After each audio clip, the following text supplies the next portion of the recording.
It's not over yet. So we know that it's been going on. It's been going on for a while. It's being exposed. I don't think we're going to see the midterms. I could be mistaken, but at this point, I don't see how it could happen. Now, I'm going to have a couple guests on. One of them is Chris Gleason, Army veteran, tech pioneer, the whistleblower whose forensic evidence triggered the first congressional pressure on Act Blue, the first criminal referral by a state attorney general, a full House investigation, and a presidential memorandum. No other candidate, and this is he's in Florida, in America, has driven action at every level of government on a single issue through the force of their own work. And we'll have one of our favorites, Louis Herms, who is a prominent figure in the Patriot movement, known for his activism, filmmaking, and grassroots organizing. A 2026 California gubernatorial candidate, he is the creator of several initiatives, including Screw Big Gov, Freedom in Action, and the Truth Tour. His work centers on exposing government corruption, election fraud, media manipulation, and the influence of globalist entities, while advocating for constitutional freedoms, civic engagement, and stronger action to combat child and human trafficking across the world. Now, we're seeing in California, there's been a huge exposure that's been ongoing now for the last several days of Chinese corruption in the political system. And that's on and on. Fraud in California, as far as taking taxpayer money and using it for other purposes rather than what it's intended to. That's being exposed in California. I say that California has well over $1 trillion worth of fraud going on.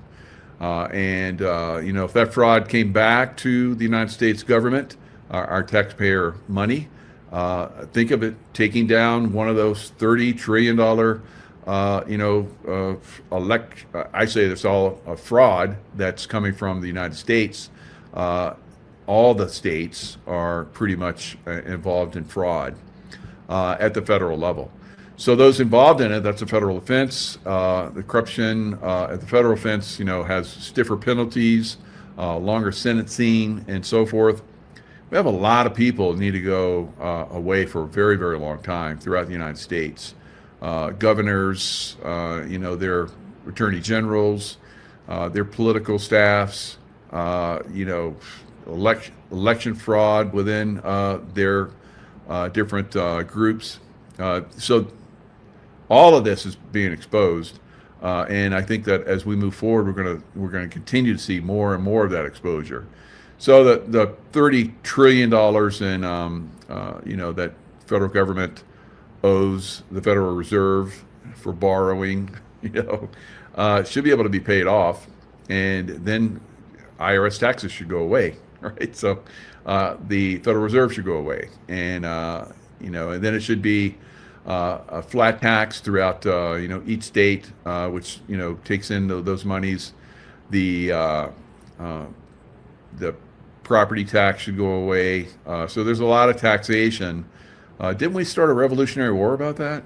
Taxation without fair representation. Taxation at all, in a lot of cases, should absolutely go away. So I think that's coming.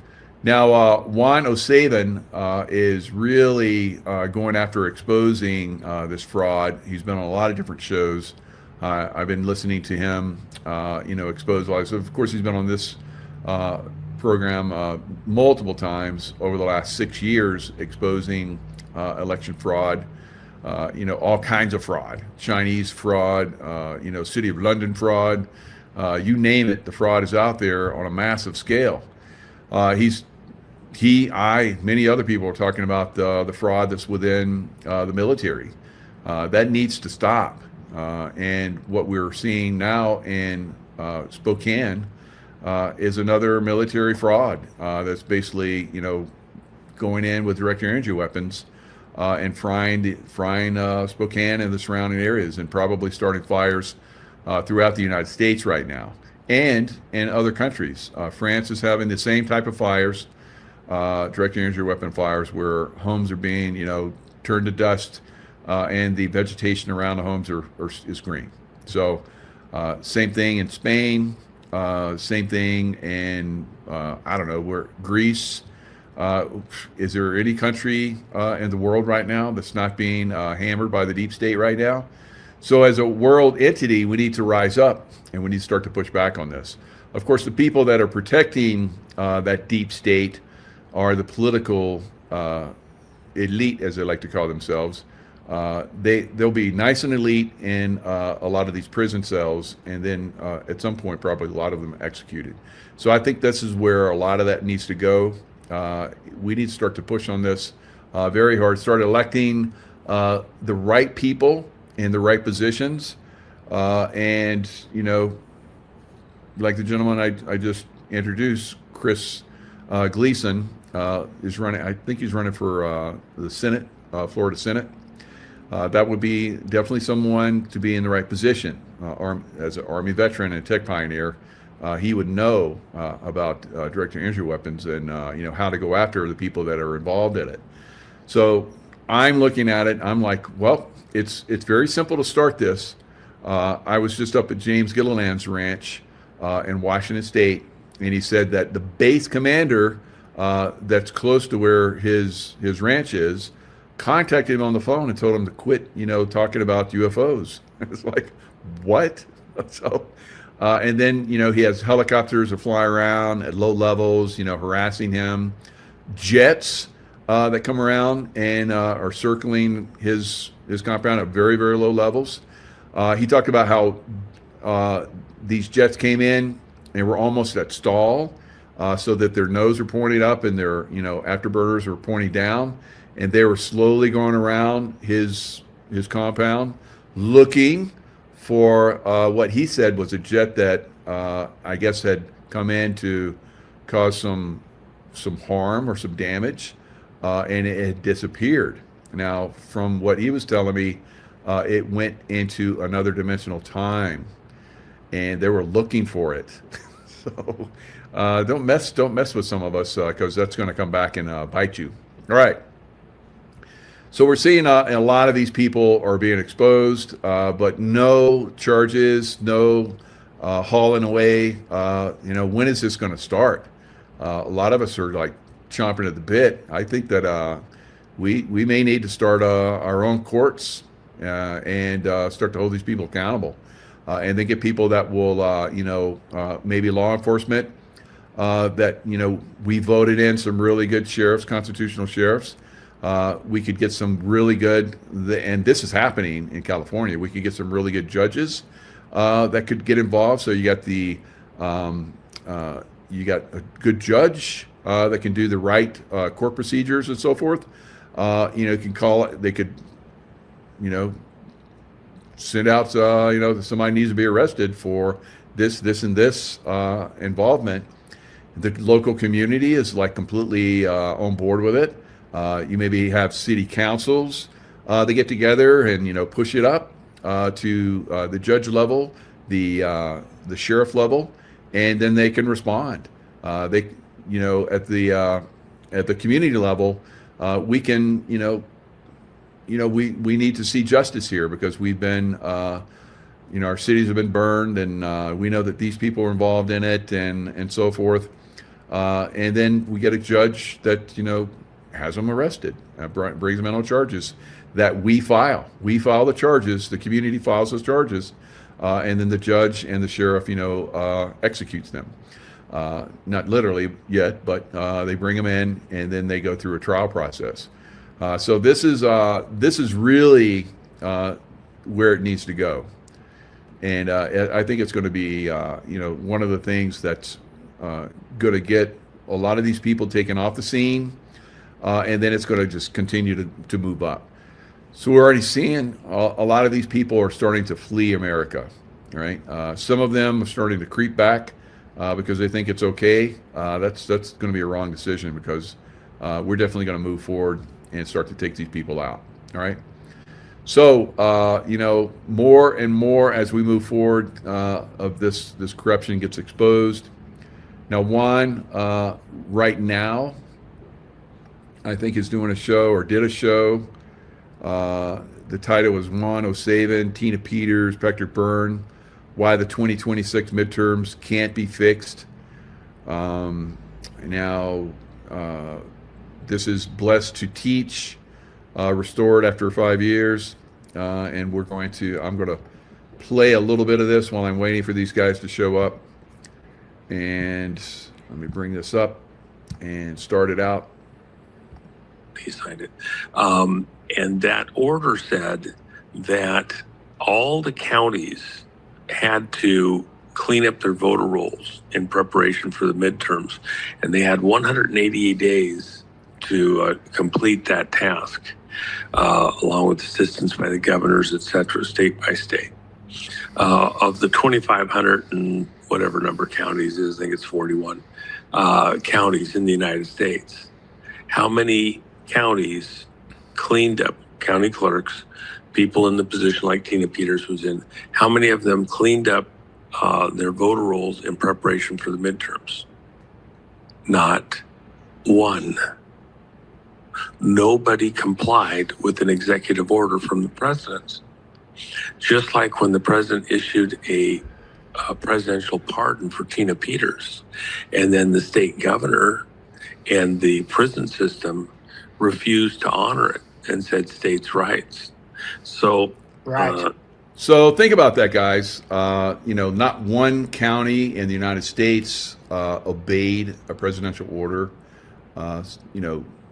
demanding that the county, clean up their voter rolls and so forth, and prepare for the midterms. Not one county in America did that. Now, if President Trump did an executive order and canceled the midterms, I think that some of these states will go ahead with their midterms and go through their election process. So that's going to be another level, So if the president does an executive order, stops the election on the federal level, and then these states continue, which I think pretty sure they probably will, especially California and all the leftist states are going to do it. They have to. If they don't do it, then they cease to exist. They will cease to exist because we'll get such a grassroots movement that we will start to take them down, like I'm talking about. All right, they know that's coming, so they have to really push and go through this fake corrupt election process that they've been using for years now, and select more corruption into the system, push more corruption down upon us to control and manipulate and silence us. So this is absolutely, I believe, what's coming. Yeah, we could stop. The president can stop the elections, but I think they are going to continue with them. All right, and we're going to see some funky stuff going on if that goes down, and I think that's definitely coming. States set the time and place for the vote. So at the end of the day, nothing was done to correct the problem with the voter rolls. And therefore, the vote in just a couple of months now was not protected as far as people voting that aren't lawful, legal citizens. And what that does is it's a civil rights violation of the rest of the citizen voters, because their vote doesn't count if somebody else is voting and canceling theirs. Right. In fact, Lisa Murkowski, for example, up in Alaska, she says that she's not signing the SAVE Act because it makes it hard, impossible for people in Alaska who may not be able to get ID, because a lot of natives live way out there somewhere, and they have a hard time validating birth records and getting in the system, the machine, and so it's just hard to get them on the voter rolls correctly. which is about as much BS as there could be on planet Earth. No kidding. And So racist. they can fly their planes, they can register their boats, they can certainly get their state dividend money. They get all the government's program assistance, and they can't get valid ID. It's the dumbest, dumbass thing on planet Earth. Okay, Yeah. and the number who might not have that want to vote, yeah, I probably count on less than one hand. Okay, so the reality is it's a foil. They don't want to get the SAVE Act to protect voters and voting rights of citizens. It's not just about the people who aren't registered to vote. It's about the people who are registered to vote getting their vote canceled by people who aren't there lawfully, validly. And so it cuts both ways. Because with an executive order, it's insufficient to force things to go properly. You have to think about this. This is so important. This is where a lot of people are missing it. The executive order has been shown now to be something that states and other voting officials can ignore if they so choose. And it's like a policing order.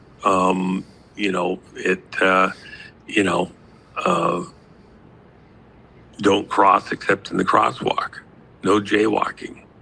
Well, if nobody sees you jaywalk, or if you're out in the middle of freaking Timbuktu and you cross the street because the next crosswalk's half a mile or 20 miles away, who's enforcing it? Who's paying attention? Does it really matter?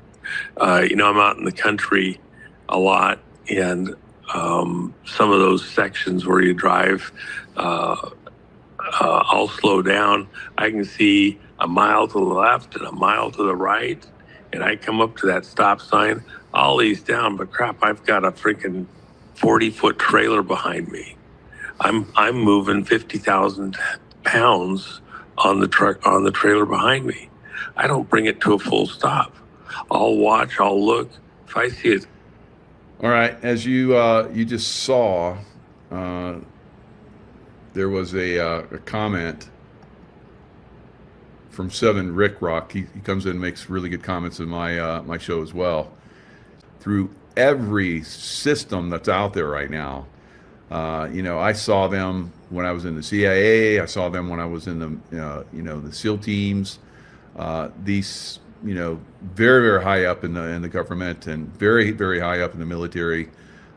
We know that there's lots of high end technologies that are protected by the military industrial complex because they want to maintain an edge.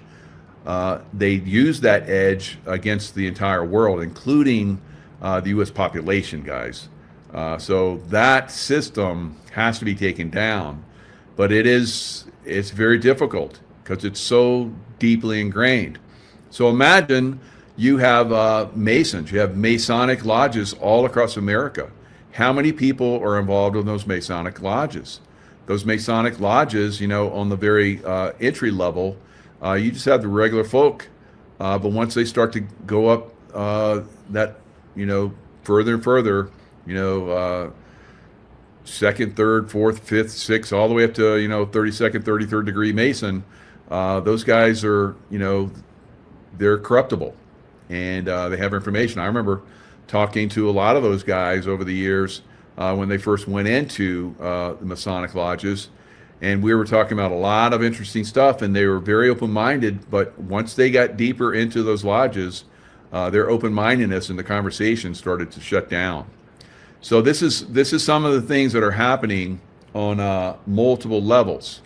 It's very, very difficult. You have people that are deeply involved in levels of government and levels of the political realm, of course, and then the medical community. The medical community, we can see a lot of similarities that happen in Nazi Germany. with the way they came in, and they did the exact same thing with the this fraud, this exposure is an ongoing process, and it's going to continue until we take them all down. Pounds on the truck, on the trailer behind me. I don't bring it to a full stop. I'll watch, I'll look. If I see it's clear, I'll come down. I might be going 5 miles an hour and I go through that stop sign. I'm sorry, it's the way it is. That's the way they're viewing these executive orders from the president. And they can choose to enforce it or not. They're looking around, I don't see any problem, and I'm just going to go. So now we come back to what's got to happen. As I've told this audience and numerous other audiences, the president is about to do something absolutely astonishing, and it's to save America. And the contrast is this: so the problem is this: had he been able to put out the executive order, proposed executive order we put together last year, Right.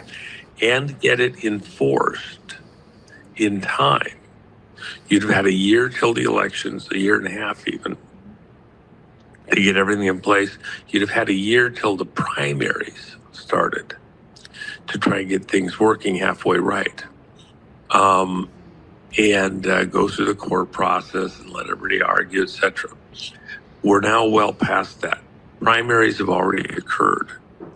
Candidates have gotten on the ballot through ballot fraud, Right.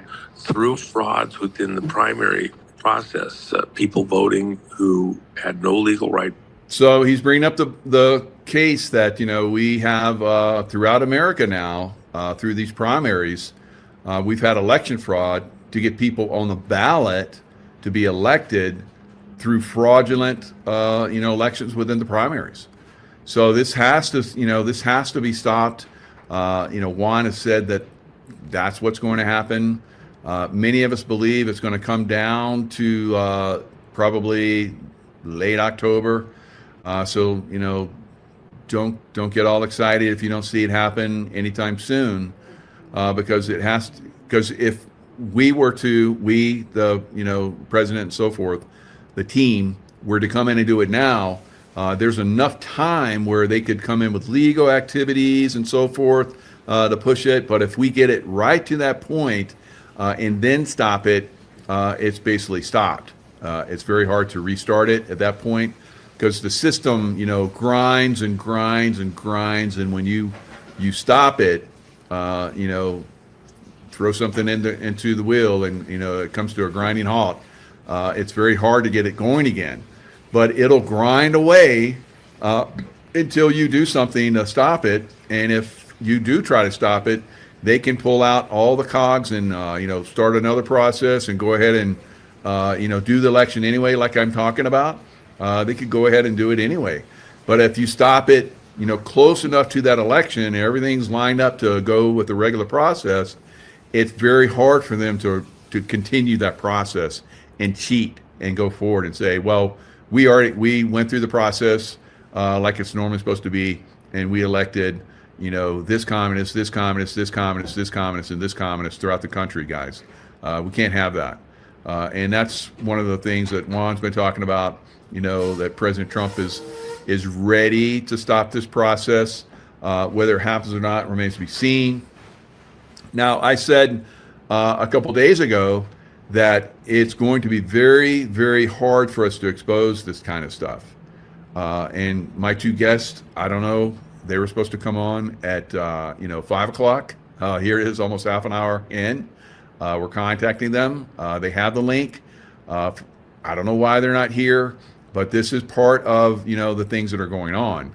I was going to do this show with these guys, and I promoted it. And I got a massive, hit. So it's just one of those things. It's going to be very hard. They're going to protect their election steal at every cost, right? They're going to try every way means possible to them to shut down this process that we're trying to expose, and this process that we're trying to stop, the election steal. They're going to do everything in their power to continue this, and their Mockingbird media is going to come out against that possibility. And that's one of the reasons why I hate to say that this is probably what's going to happen, because then the Mockingbird media comes out and, denigrates that possibility and the people that might be involved in that. And then unfortunately, it seems like half the population is against us running this, and they're trying to getting more.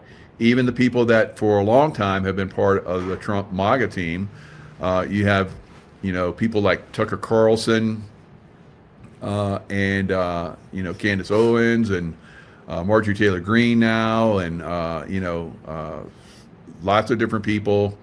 I see General Flynn's involved with that group, trying to are they going to promote him as the next presidential candidate? That would be horrific, in my opinion. So if we don't destroy this election theft, then other actors like that group will be able to come in and manipulate the scene as well. So and some people, believe those people are good. I say they're not. There's a lot of people that say they're not. I think it's the same thing. It's like half of us are think they're corrupt, and half love them. It's the same thing that's going on with everything now. It's very difficult in this time frame to expose all this stuff. So that's what we're trying to do. We're trying to expose it the best that we can. We're trying to get the people on that are going to expose it, but it seems like there's a lot of resistance to that, as we're seeing right now as I'm trying to do this show. All right. So this is where I'm going to sign off. I don't know where these guys are. Like I said, we've been trying to get them on. They're being blocked somehow. This is, like I said, part of the system. And I'm, I hate to keep you guys waiting with people that should have been here like half an hour ago. So who knows what's going on their end. All right, I'll play a little bit more of this. Tracy's on trying to get these guys to show up. I don't know, but I'm gonna give it a few more minutes and then we're gonna sign off if they don't show up. And people being obstructed from being on the ballot for all sorts of wonky. Yeah, like he's saying, people being obstructed. So there should be people on the ballot that would be good for their communities, their governments, and so forth, for America. But they've been restricted, just like it seems like these guys are being restricted. It's crazy. Yeah, it's crazy right now. So with that in mind, it's impossible at this moment in time. It's impossible.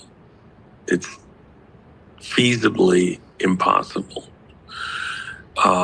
to correct the coming vote for the midterms, because the primaries have already put people on the ballots who are not the legitimate candidate. Exactly. Who aren't there legitimately, okay? Unless you could clean up the primaries before the general election, it would be impossible to have a honest general election at this point in November. For that reason, it's necessary, if you're going to have an honest midterm election, to pause them, to clean up what just happened in the primaries, has happened thus far, what's still happening in the primaries, and then to turn around and allow those to be rerun.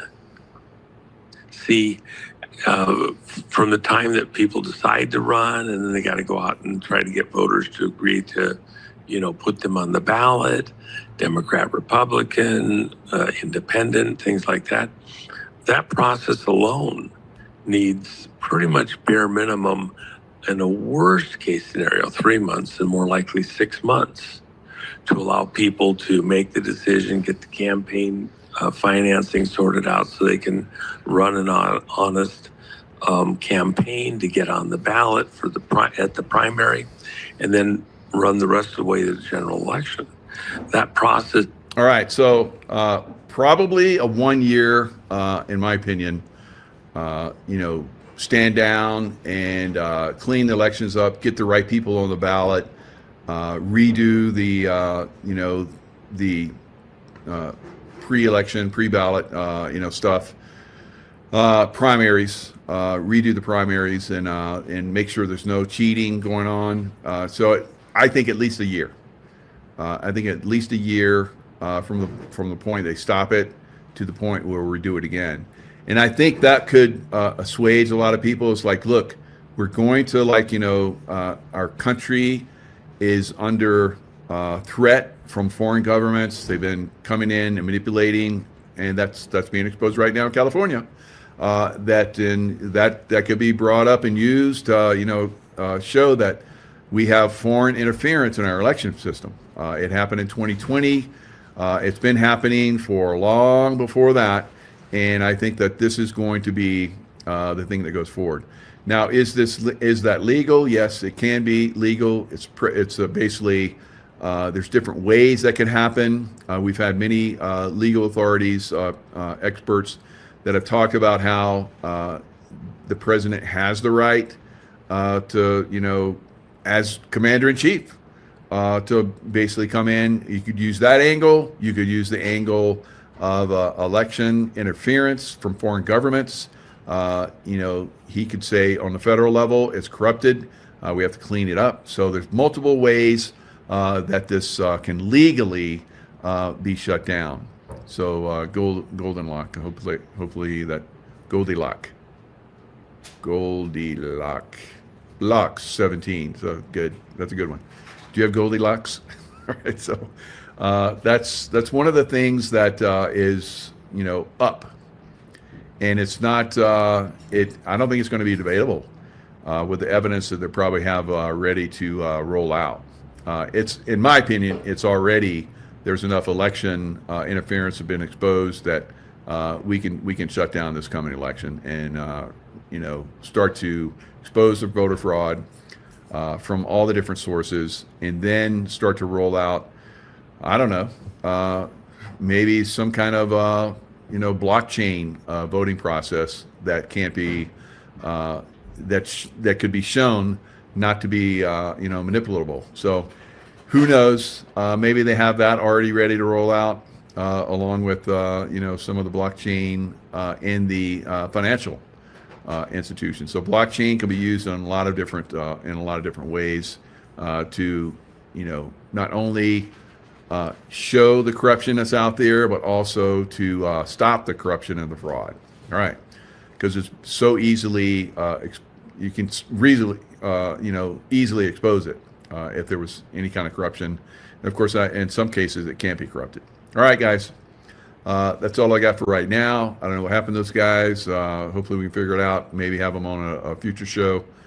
But this is part of the process of corruption that's going on out there, stopping us from bringing this information out. In exposing all the different corruption and so forth. So he's still on live right now.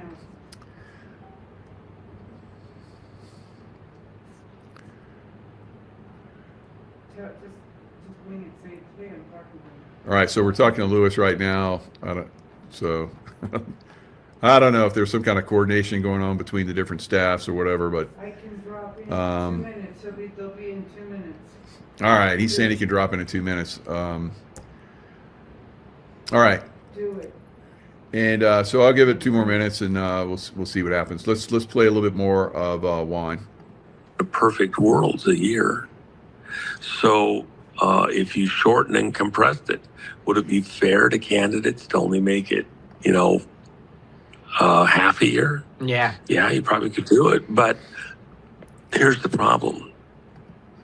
At this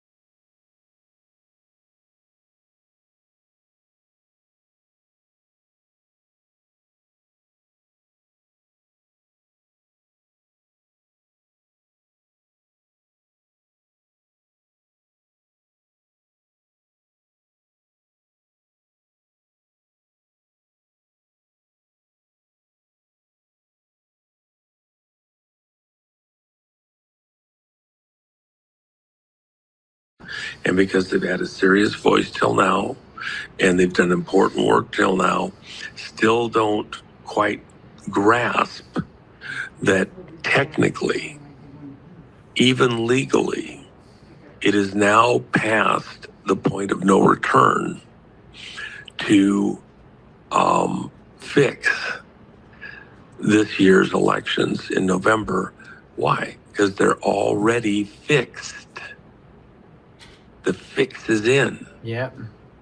The only alternative is a full stop, an emergency stop, a pause. And that's exactly what Trump is going to do. So when people stomp their feet, get that was pissed a off, theory. get That was mad a theory because- you had a couple of months ago, but you've gotten confirmation that is more probable now. Well, I've been saying. All right. So we got Lewis in the house, so we'll get him up. Lewis, how's it going? Good. As you can see, I'm just hanging out in the White House with President Trump. Yeah, very good. Other than that, everything's fine. Awesome. So you've had a lot of election fraud that's been going on there in California. I know you got some really good insights about that. Anything you can share with us? Yeah. In fact, I can summarize it real quick. And first, I'd like to apologize. It took me so long to get on. I guess wires got crossed between everybody, but I'm here. So, you know what? I think I can bet you I can cut it down to the nitty gritty in 5 minutes. It's so powerful. People are going to be very, very upset. And then probably more upset that they're not seeing any movement from the administration in the public eye, right?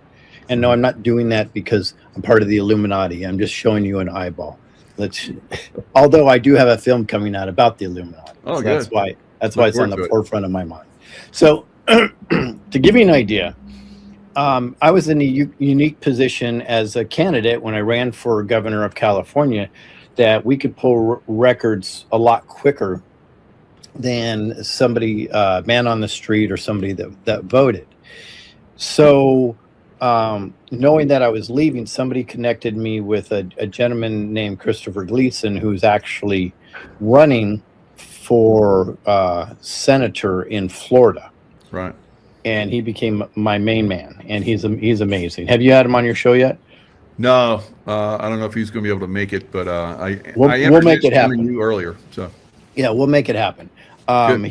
His election knowledge is unsurpassed, right? And he understands the games they play. So I signed him on what's called as a designee, which is something that you can do. So on my behalf, he would pull these records, right? And he went hog wild, but he actually went down to LA County. Now, why did I select LA County? Because in the zeitgeist, everybody was talking about Spencer Pratt. The election was stolen from Spencer Pratt. So I knew I had the public behind me, not just the people that are awake, the people that saw something. So I said, okay, what better place to investigate than the one that you already have the public support on, right? Because we're going to need we the people to push this through, because I don't know if there's anybody out there to save us at this moment. So when we got into this, Christopher went down there and he saw a pallet of ballots that says UAA. Now, if you're involved in the elections, you're familiar with UAA as undeliverable as address. And that's what the United States Post Office labels them as. So those were returned. Now, to put this in perspective, the average UAAs in any given county, somewhere around 2%. We had 690,000 ballots in LA County alone that were considered UAA, undeliverable as addressed by the post office. Now, you go, well, but there's so many millions of people. But to put it in perspective, that's 12% of the ballots, 11.8% to be exact. 12%. That's 6 times the norm. So Chris is a smart dude. That was a massive red flag. So did some more digging. good. And he found that 130,000 of those undeliverable as addressed magically voted. So that means if we do the math on that part, about 20% of those people had to do one of two things. They had to contact the elections office and said, I never received my ballot. Can you send it to me again? That doesn't happen, just so people know. Or they would have to go in and say, I never received my ballot. I would like a provisional. So statistically, that's under 1%. Yet, around 20% of those voted. So all that is obviously there's some shenanigans going on right there. We could literally stop right there and people should throw up their arms and go, wow, the elections are completely fraudulent. What's going on? So what we did is we did a ton of FOIA requests and CPRAs in regards to that, plus another 400,000 ballots that just appeared out of nowhere. We wanted to look at those. They refused us to look at the 400,000. They put us on what's called a FOIA stall, which we knew that was give us an extra 14 days to figure this out, right? But then here's where the bombshell happened. We started digging in specifically on those 130,000, what exactly we needed. In fact, they were ignoring us, so I went so as far as I emailed them. I sent a certified letter and a FedEx with a check into it to prepay for whatever the cost would be for us to audit those 130,000. The response back should make people shudder while they're sleeping. The response back was, here's your check. We can't use this. B, we don't know when we're going to be able to get those records to you. C, we don't know when we could even contact you and let you know when it could happen. And that was it. No more response. It's crickets now. They've been FOIA'd. So now I have to take it to the next level, right? And I can tell you what I just did is I just submitted a HAVA Title III administrative complaint. I did this last week, right? And we have to pay for all of this stuff, right? That's just the way it works. So I had to do the Title III complaint, and the next I have about 2.5 more weeks to do an NVRA. I'm going to go to that. And then I have to do a written preservation retention demand of certain people in LA County. And then there's something we can do that I can't say out loud because I don't want to give it away, but it involves we the people putting something together that's very powerful. And then I'm probably going to do a writ of mandamus in the Superior Court. So these are the type of things that we're doing to fight for we the people, and we're getting no support. I can't even say very little support. We're just getting no support. We've had people contact people in the administration. They kind of don't want to hear about it. They're blowing it off. That's okay. I don't fuck around, excuse my language. So I'm going to write all the prominent people in the administration this week, and they're going to get a summary of what we have found. And then I'm going to publicize that letter and get some funding to help publicize it and put it all over, advertise it, not blaming them, say, here's what's in front of them. Guys, it's out of my hands. You go ahead and hold these people accountable. The FBI, Harmeet Dillon, President Trump, whoever I add to the letter, Kash Patel. Here it is. We know what's going on. Are they going to do something about it? It's on them now. And I can hear all day long about Q, trust the plan, and that's all great, right? But what if you're wrong? What if there wasn't somebody coming to save us on a white horse and we just stood back and waited? This is, Michael, why you and I have talked about this. I've said from the beginning, we the people are the plan. Yep. Because at minimum, let's assume President Trump's going to come in and help save us all in the military, which, by the way, I do believe there's a plan. So I'm not poo-pooing the plan. But let's assume that's true. I think they need to know that the people have the wherewithal to not only assist them, but take the ball, like he said on January 20th, 2017, gave it back to the people, or we're not going to earn this and it's never going to happen. And this is why I'm asking the people to help step up and say, how can we make a difference? What can we do? And I'm going to tell everybody right now, put pressure on the right places with the information that I'm going to lay out in this week.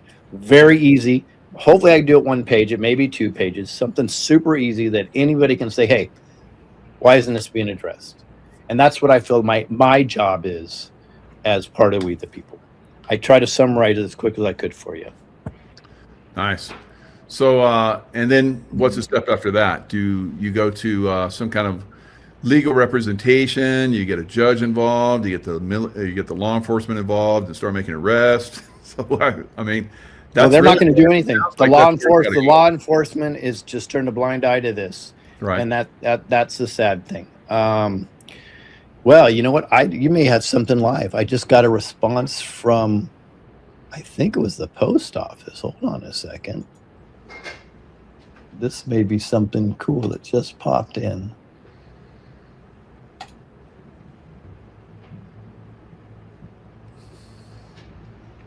Okay. Okay. Somebody has somebody just texted me saying they have evidence that the post office is hiding something. So of course it's just more. That's good though. That means people are working at this, trying to do what they can. Yeah. So we're giving them that space because you are pushing, I'm pushing, I'm saying it's like we the people now. I believe that our government is with President Trump is involved on some level.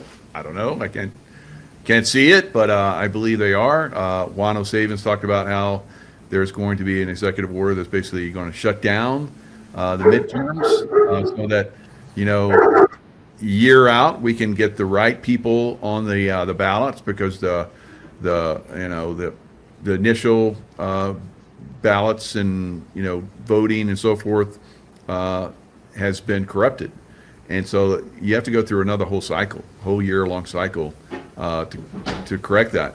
But what if that doesn't happen, and then we go into an election which we already know is stolen? Yep. What if? Is that not the biggest question out there?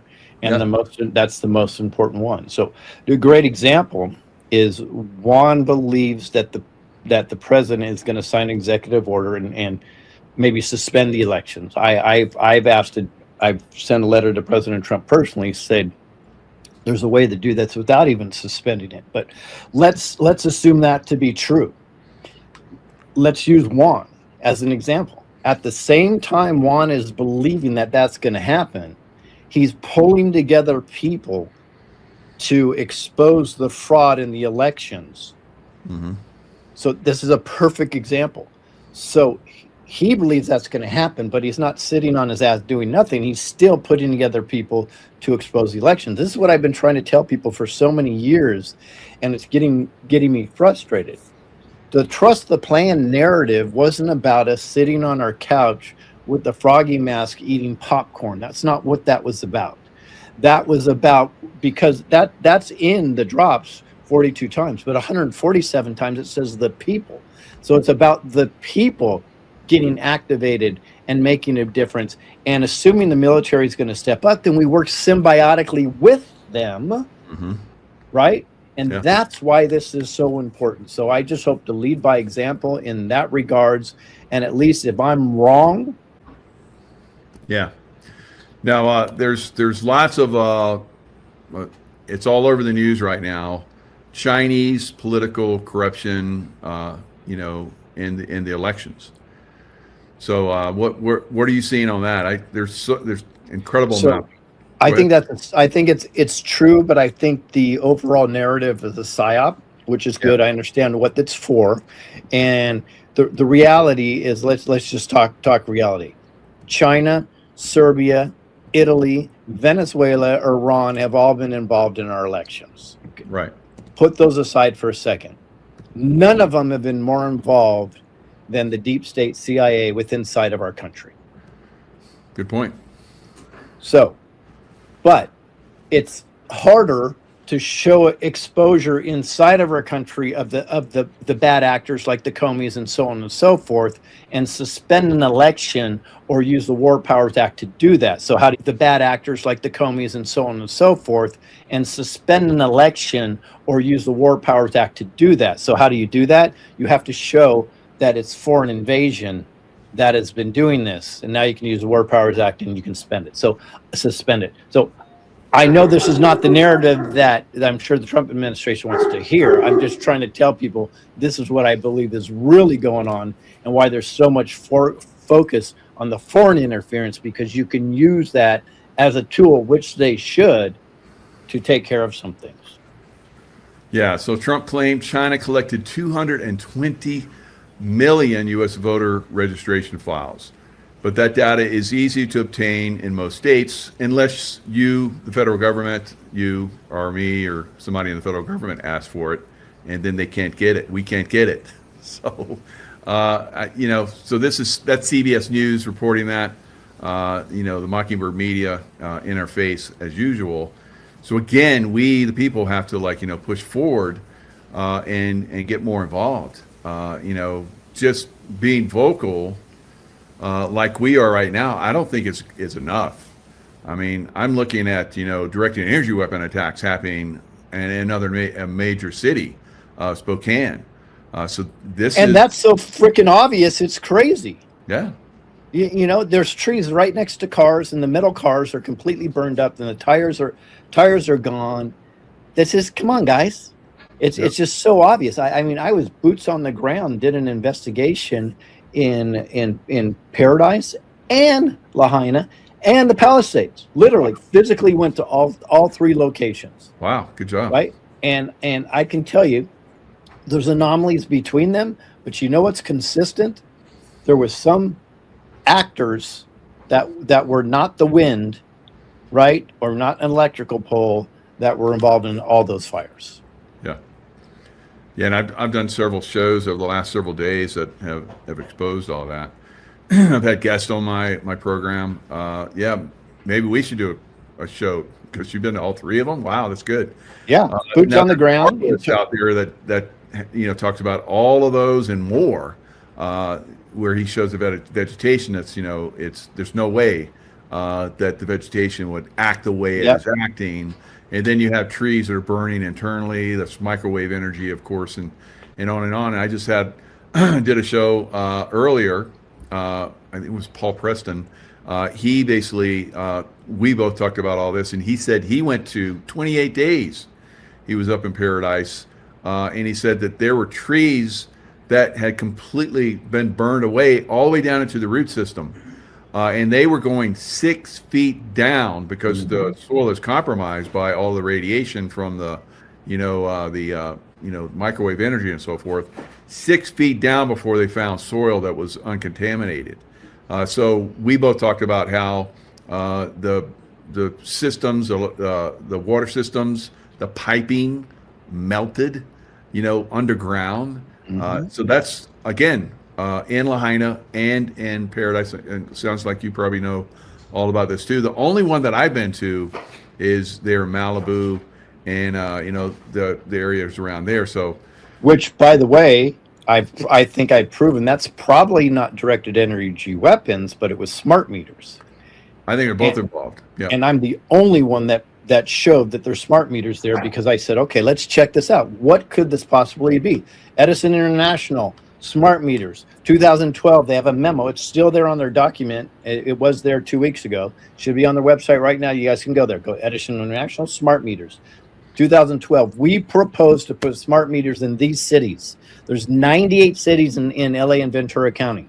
The 14 cities where they're going to put smart meters. Wow. Because they're satanic and they have to tell on themselves. This is the way this works. And when it is just so clear. Boots on the ground again. As you know, I went to North Carolina, I went to Tennessee, and I went to Tampa during Hurricane Helene. That was not a natural disaster. Right. There's so much evidence of that. What really got me boots on the ground finally is I'm on the phone with the guy. So I'm watching the news, and they're like, so I started to dig into it, right? We are being just manipulated on the highest levels, and I'm so glad that you have been on top of the narrative forever, because people have to hear this, and it's not bullshit. This is real world stuff we're dealing with, and this is my frustration with the elections: is the people that we're supposed to trust are completely ignoring us, and I'm going to put their feet to the fire within the next week, and that's not going to happen anymore. And if they don't like me, I'm not here to make friends. Yeah. Yep. We need more people fighting like this. It's because, I mean, you and I've been doing it for a while and pointing this stuff out. There's other people, of course, that are doing this, but I don't think we're going to win unless we get physically active. I agree. I agree. And I'm not talking about, violence in the streets. I'm talking about, we set up, court systems. We start doing arrests. We start, our own prison systems. I don't care what that's going to take. If we have to, man up, people with guns to protect all that stuff, I'm there. I'm ready. Let's go. And there's a way to do it. We could talk privately about that. Okay, very good. And so I think that's what's coming. I don't see, unfortunately, the federal government getting involved on the level we keep hearing they are, because we haven't seen that. If we have, like we're talking about, directed energy weapon attacks again, because I thought it was over. I'm like, well, we haven't had them in a long time. They must, the good guys must be in charge, and they're keeping that in check. No, we're seeing it right now happening, up and down the West Coast and around the world. France, we're same situation, burned out houses, green trees around them. Spain, Greece, same. It's not just America. These evil people are around the world. Look at what's happening in Dubai. Dubai is being flooded for 2 weeks straight of rain, and they openly admit that they were manipulating the weather, and they can't stop it right now. Wow. Huh. I mean, the madness that is going on right now, it's I think there's also a scorched earth element of it, because I do think the bad guys are losing. So they're going to do as much damage on their way out as possible. Now, in Ventura County, where I live, I was excited for a while because our chemtrails have been gone for like 2.5 months. I'm just excited. And then I decided to dig into it day before yesterday. And you know what I find? That now they have the ability to seed the atmosphere, and it stays up there for almost a year. Wow. So they don't have to seed it all the time. They've condensed it so nano-sized that it'll stay up in the atmosphere for a long, long time. No kidding. Yep. That totally makes sense. Yeah, here we haven't seen, the chemtrailing like we have in the past, but there's definitely control of the weather, because normally we'd be having, afternoon rains. We haven't had any, and that's not normal. Of course, we got, El Nino that's happening out there. That eventually, those winds, those seas, and those that atmospheric river is going to start to come our way. It's about ready to flip, I think, and it's going to be, we're burning now, and soon we'll be. Yep. So it's, what if this is all just to wake us up? Let's go with that narrative. Okay. Well, then wake up and do something about it. Yeah. No, just knowing about it really is not going to help. Do something about it. And I get people go, Lewis, what can we do about it? Literally just forward Mike's shows every single day. Absolutely. That's doing something about it. But take your time, like schedule, say, okay, here's my top 5 guys. I'm going to be on their social media. I'm going to be on their shows, and I'm going to forward it every day. That's it. That's all you have to do. And pray and manifest positivity. You're amazing as always. Glad we got together. Sorry about the other day. It's crazy stuff that's going on out there. Yeah. But we got it together. We kept it quiet, and you just kind of slid in when you slid in, and it worked out pretty good. My style, Mike. Yep, and that's the way it's got to be these days. It's crazy. You should be, on top, being the governor of California. Coming up, but I actually think I'm going to do more damage not being the governor of California. I hope so. More damage to the baddies, that is. Wow, that's going to be something. So I'm looking forward to it. Yep. Pray, pray, pray, guys, and share, share, share. This is a way we can work together, take them down. Yeah. And we've got this. Just because I'm pissed doesn't mean we don't have this. We're just Yeah. in that phase of we got to act, and that's where we Yeah. are. And we've been told that someone's going to come in and take care of business, and just eat the popcorn, have a good time, observing. But now the observation is over. It's time to really start to get more aggressive, and then more aggressive again, and aggressive again, and aggressive again until it's all over for them. Yep. All right, Lewis. Thanks so much. Where can people reach you? Well, my site's being revamped. It's screwbiggov.com. But if you just go on there and click on how to get a hold of me or whatever it is, I don't even know what it is at this time. At least get on my email list, and then I can get you all my everything that's out there. I got tons and tons of platforms. And the reason why we're putting all the links back up on the website is because, again, we get taken down. So that's how you can keep finding us. But, the more we're suppressed, the more we're deleted, the more we just know that we're over the target. So I don't get upset anymore. We just move forward. Absolutely.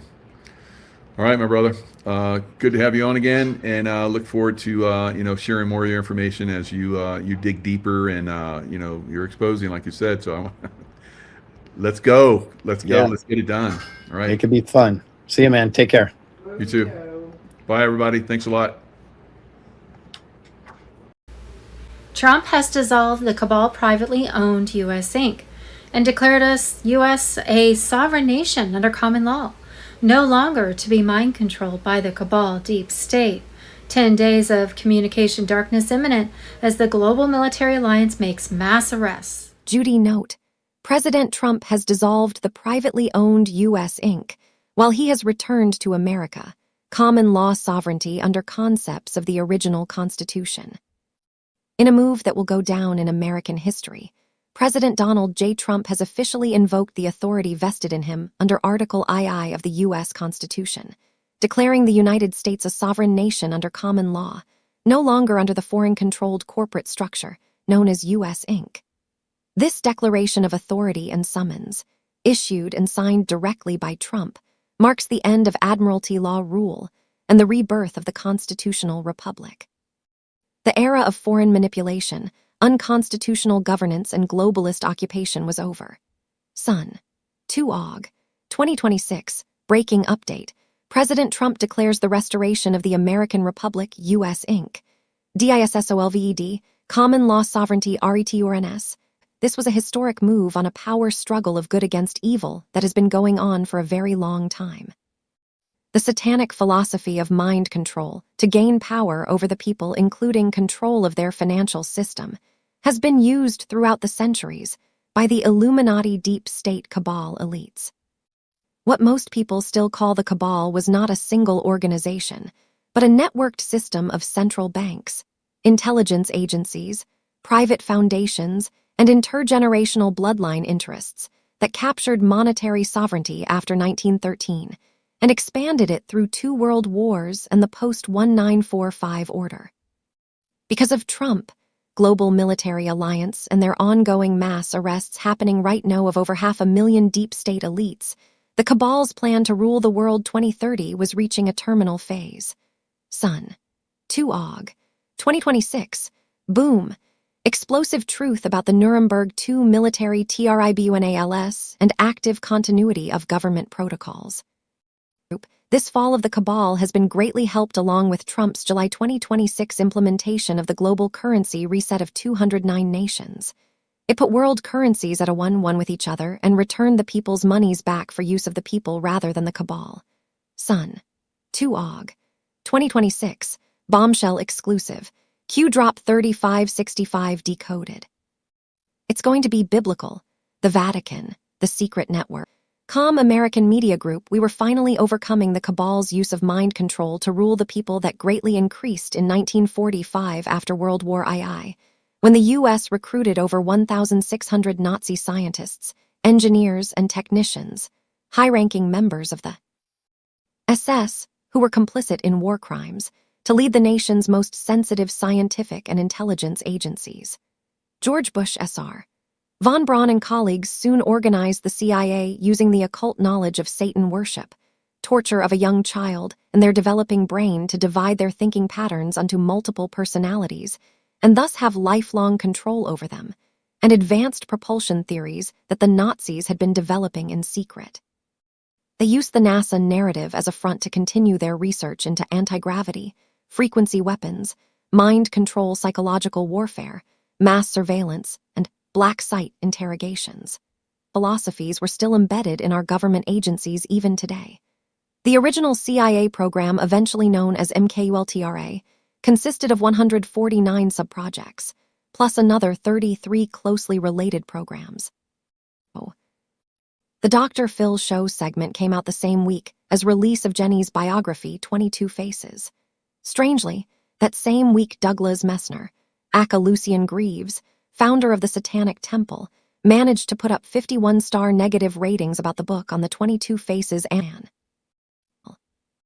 Big Tech and many other like corporations, even employers, are getting in on the tech, as the WEF demonstrated years ago, which can monitor their employees' thoughts in real time. Colorado was the first state to quietly pass legislation attempting to protect American citizens' privacy, which includes your literal thoughts. This isn't science fiction, this is already here. The horrible conditions of Democrat-run Lahaina, Maui, Hawaii, 3 years after Cabal DW attacks made over 5,000 residents homeless. Researchers at the University of California, Berkeley recently announced they'd created something called stim dust. Stim dust gave the operator control over a person's nervous system. According to a press release, stim dust has, quote, opened the door for wireless communication to the brain and peripheral nervous system through tiny implantable devices inside body that are powered by ultrasound. Stim dust was advertised for use of medical purpose, but if you took a look at who funded the research, it was obviously a part of the Cabal's plan to control your thinking in their Agenda 2030 plan to rule the world. What we thought we knew, but didn't really know and now are supposed to know but don't have a clue. With clones, doubles, made-up movies Hollywood style and Trump's military alliance throwing more popcorn at us, it gets so confusing. Son. To AUG, 2026 there is a second internet called ARPA-7. There is documentation that lists 4,200 active terminals worldwide. Located in every major intelligence agency, every central bank, every military command structure in NATO, and here's where it gets dark, 147 private residences. The 147 private terminals have been identified, their locations logged, their owners known. Every message sent on ARPA-7 in the last 48 years is now in the hands of the military tribunal. They built a private internet to plan the enslavement of the world. They forgot that every network, no matter how secret, leaves a trace when you have quantum decryption. The second internet just became the largest crime scene in human history. The superior general of the Society of Jesus, known as the Black Pope, and his Jesuit order is a military intelligence structure with a mission to subjugate peoples of the world to the New World Order. They operate through a network of universities, secret societies, and government infiltration that spans the planet. They have spent centuries placing their operatives in the highest levels of education, science, and politics. Most of the world's leaders, from presidents and prime ministers to the heads of central banks, were educated in Jesuit universities, where they are trained in the ability to justify any action, no matter how immoral, if it serves the greater glory of the order. They work in tandem with the Knights of Malta and the CIA, which was founded by Knights of Malta, to manage the global theater. They use their control over education to ensure that each generation is programmed with the correct version of history and science. The Alliance has revealed that the Jesuit Black Pope and the high-ranking members of the order are currently being neutralized. The secret oaths that bound the world's leaders to this military structure are being broken. The Vatican Bank, which served as the primary laundering facility for the order's global operation.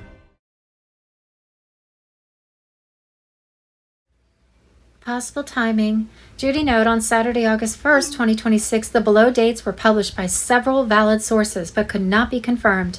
On Friday, July 31st, 2026, the global currency reset ignited across 209 nations as the quantum financial system went fully live overnight.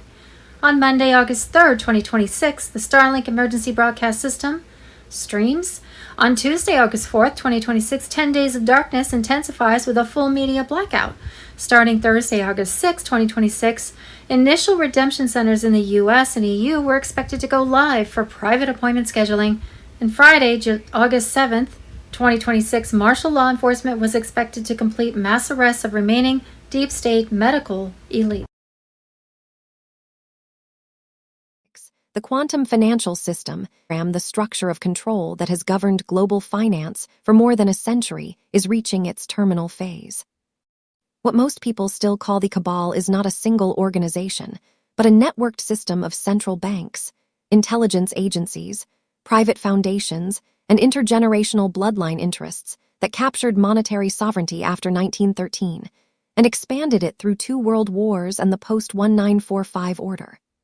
NESARA, National Economic Security and Recovery Act, and its global counterpart GESARA were never canceled. They were classified, delayed, and buried under successive layers of legal and media suppression.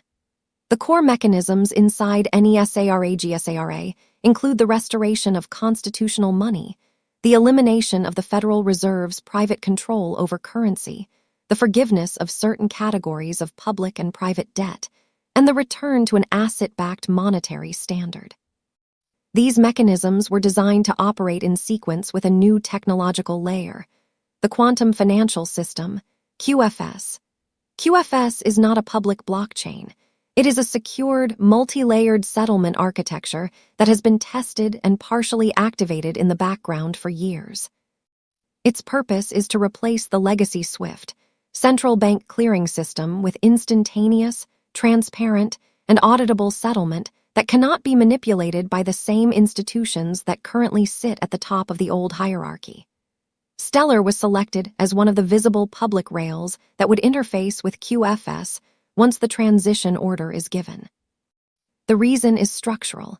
Stellar already provides fast, low-cost settlement and has been quietly integrated into pilot corridors involving major financial institutions and certain sovereign entities. The flip is the operational name for the final coordinated switch. It is not a single button. It is a sequenced series of actions. The freezing of selected cabal-linked accounts, the simultaneous activation of QFS settlement nodes, the public announcement of NESARA-GSARA provisions, and the migration of value onto the new rails, including Stellar. The delay that has frustrated observers is deliberate. Premature disclosure would have triggered capital flight and institutional collapse before the new architecture was fully ready. The current phase is the controlled exposure of the old system's insolvency, while the new one is held in readiness. Those who understand the sequence are not waiting for a single event. They are tracking liquidity movements, legal filings, military financial task forces, and the quiet repositioning of physical assets. The cabal still controls the narrative machinery, which is why the public conversation remains focused on distractions. The underlying architecture, however, has already moved past the point of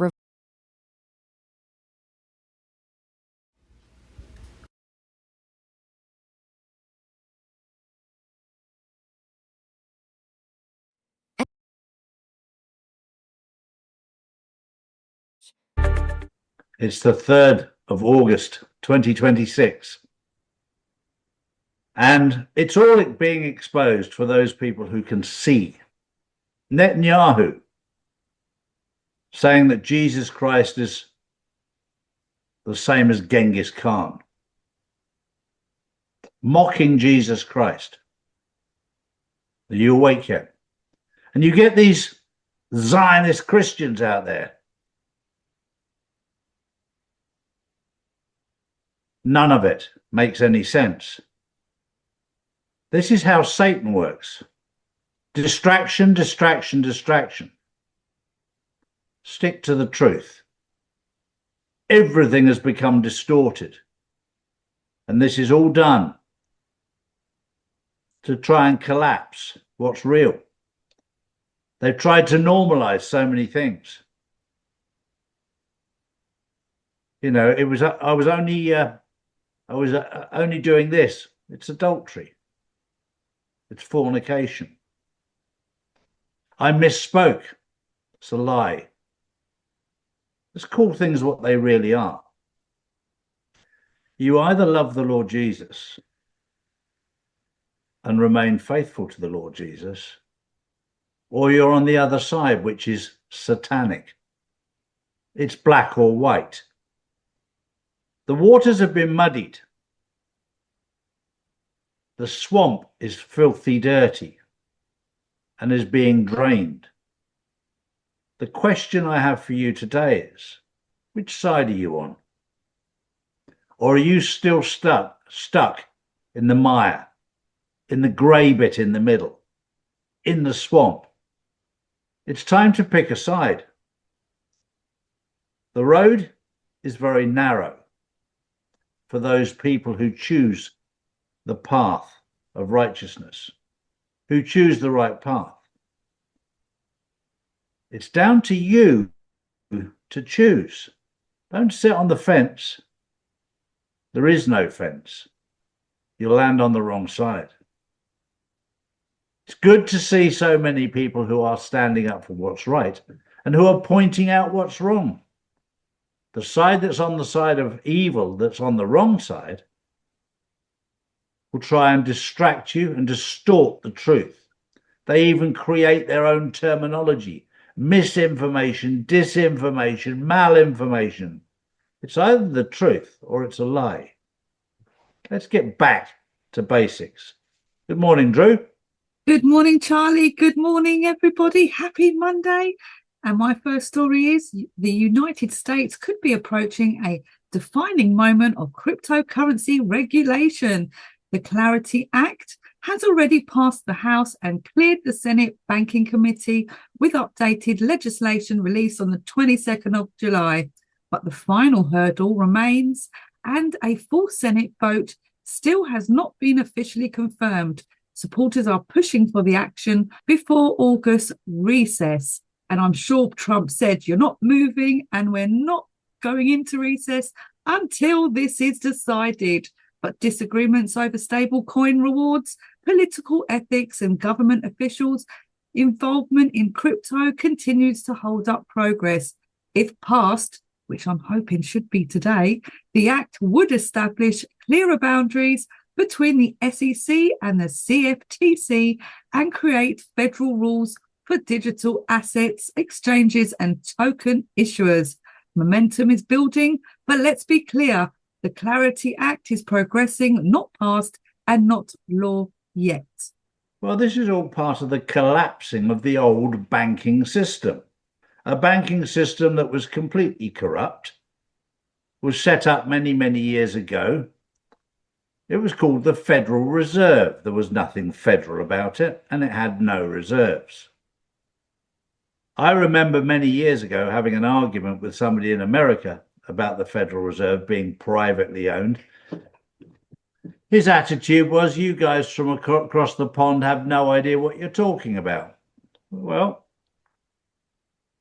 we did, didn't we? We actually did.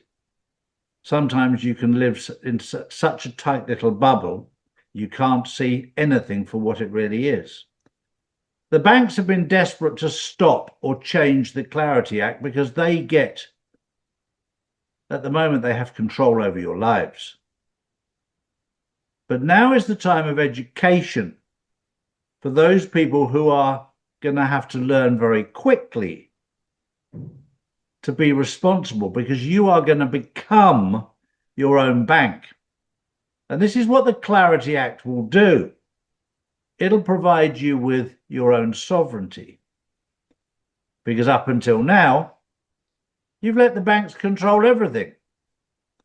And I went through this horrific experience in 2020 where they shut down all of my bank accounts overnight without warning. They control your life. Now, with the new digital currency that is now very much in plain sight, you, become your own bank. So you can't get shut down.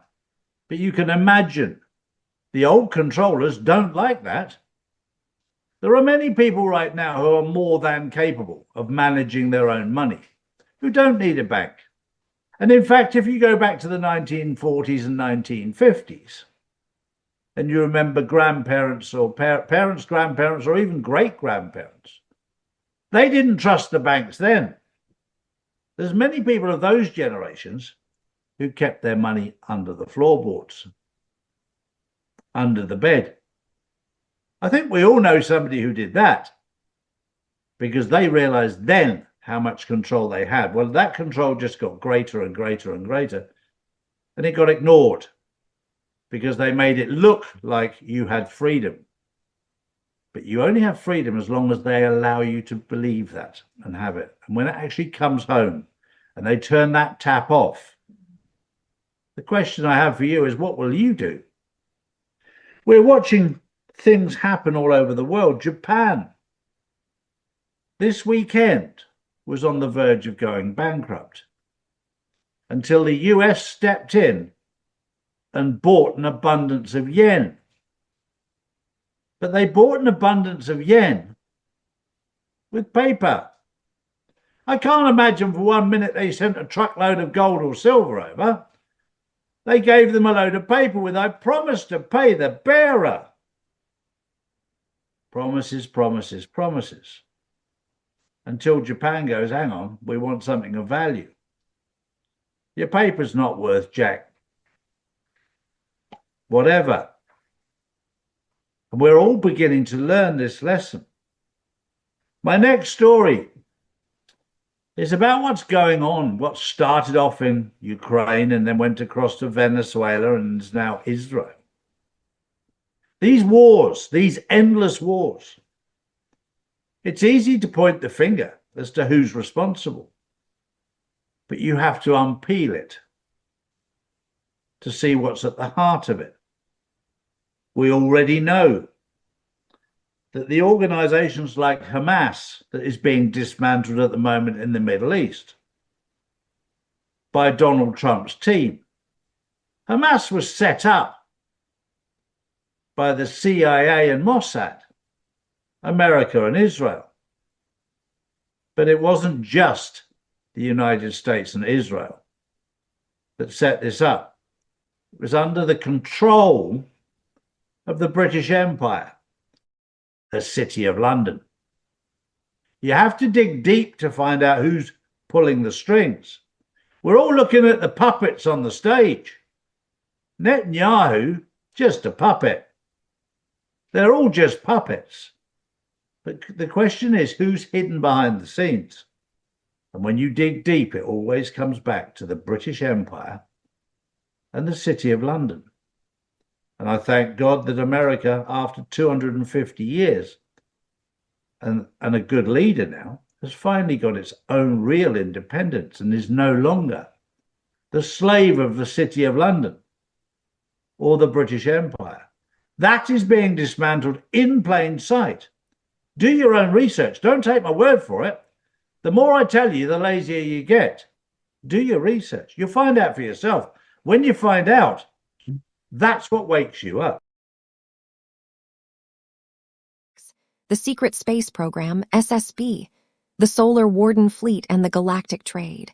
While the public is entertained with the slow, expensive progress of NASA's rocket launches, a massive, highly advanced fleet of spacecraft has been operating in our solar system since the 1980s. Known as Solar Warden, this secret space program was built using the trillions of dollars missing from the Pentagon's budget. It consists of massive, cigar-shaped carrier ships, some over 800 meters long, and a fleet of smaller, triangular scout craft. They don't use liquid fuel. They use anti-gravity and torsion field propulsion, allowing them to travel from Earth to Mars in a matter of hours. Solar Warden was established through a secret alliance between the U.S. military and several non-human factions. Its primary mission is to police our solar system and manage the galactic trade that has been happening behind the backs of the human population. The elite have been trading human resources and ancient artifacts for advanced technology that they keep for themselves in the DUMBS. This is the breakaway civilization, a group of humans who have access to technology, medicine, and knowledge that is hundreds of years ahead of the surface world. They have essentially left the rest of humanity behind in a technological dark age. The Alliance has recently gained control of the Solar Warden Command structure. This is why we see a sudden push for Space Force in the public eye. It is the gradual normalization of the technology before the full disclosure. The secret bases on the Moon, Lunar Operations Command, and on Mars are being cleaned of the old Cabal leadership. The Dark Fleet, a rogue faction that was working with negative entities to maintain the Matrix, has been neutralized. The battle for the high ground of space is over, and the assets are being returned to the service of humanity. The Great Disclosure will include the reveal of the Solar Warden fleet and the technology of teleportation and replicator systems that have been used in space for decades. The era of being confined to a single planet is ending. We are moving from being a Type 0 civilization to a galactic one. The UFOs you see in the sky are often our own ships, finally showing themselves as the frequency of the Earth rises. The sky is no longer a limit, it is a bridge. Code Solar Warden / Breakaway Civilization / Lunar OPS Space Force Truth. They told you that space was empty and hard to reach. They lied to keep you from realizing they had already moved in. The fleet is coming home. The final frontier was conquered decades ago. It's time for the rest of us to see the Jesuit order, the ARCHITCTS of the Matrix, and the power of the Black Pope. While the world looks at the White Pope in the Vatican as the ultimate spiritual authority, the real power lies in the shadows with the superior general of the Society of Jesus, known as the Black Pope. The Jesuit order is not just a religious organization. It is a military intelligence structure founded by Ignatius of Loyola, a former soldier, with the specific mission of total subjugation of the world under a single global authority. They are the primary architects of the New World Order, operating through a network of universities, secret societies, and government infiltrations that spans the entire planet. The Jesuits are the masters of infiltration instead of invasion. They have spent centuries placing their operatives in the highest levels of education, science, and politics. Most of the world's leaders, from presidents and prime ministers to the heads of central banks, were educated in Jesuit universities like Georgetown, Fordham, or the Gregorian University in Rome. They are trained in the art of casuistry, the ability to justify any action, no matter how immoral, if it serves the greater glory of the order. They are the confessors of the elite, holding the secrets of the powerful and using them as leverage to steer global policy.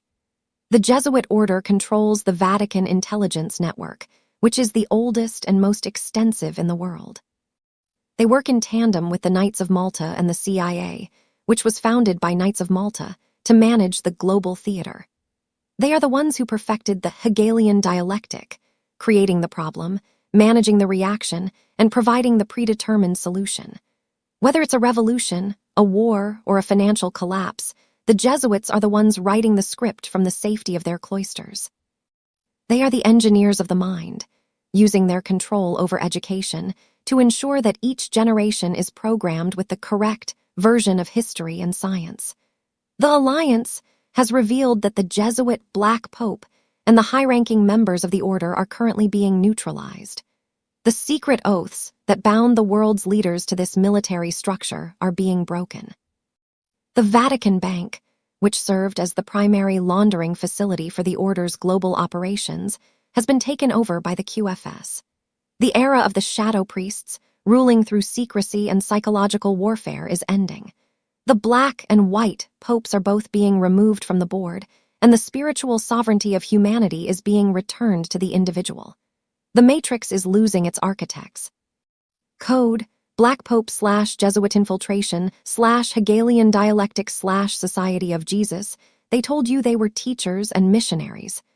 They lied to hide the fact that they were the generals of an invisible army. The school is out, and the truth is the new teacher. The power of the robe is fading in the light of the soul. The architects are out of ink, and the building is falling. Did you know there are two Developing news coming out. We're hearing that the U.S. power grid is likely going to be targeted in attacks here in the United States by Iran. Now, this comes as we are hearing that 7 states now have been confirmed for being hit with cyber attacks on water supply systems. And we're hearing this is likely Iran as well. And we have now received confirmation on 2 of those states, and who they are as the FBI is trickling out information as to who it was that was hit in these attacks. Let's go and take a look at the latest headlines coming out today so that way you can see it for yourself. August 1st, 2026, as Trump weighs Iran strikes, Tehran vows to target U.S. energy assets and Israeli infrastructure. In addition to that, coming out in the last 24 hours, Iranian lawmakers are threatening the U.S. power grid if Iran is attacked. And as I mentioned, this comes as water systems in 7 states in the U.S. were hit with cyber attacks confirmed by the FBI.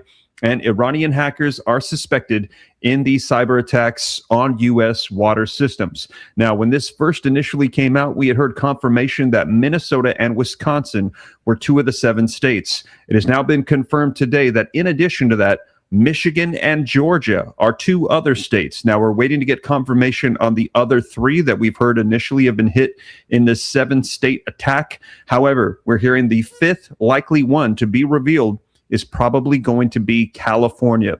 So in addition to these 7 states, they're saying all U.S. states should be on alert. And now we're receiving the warnings about our U.S. power grid system being targeted as well.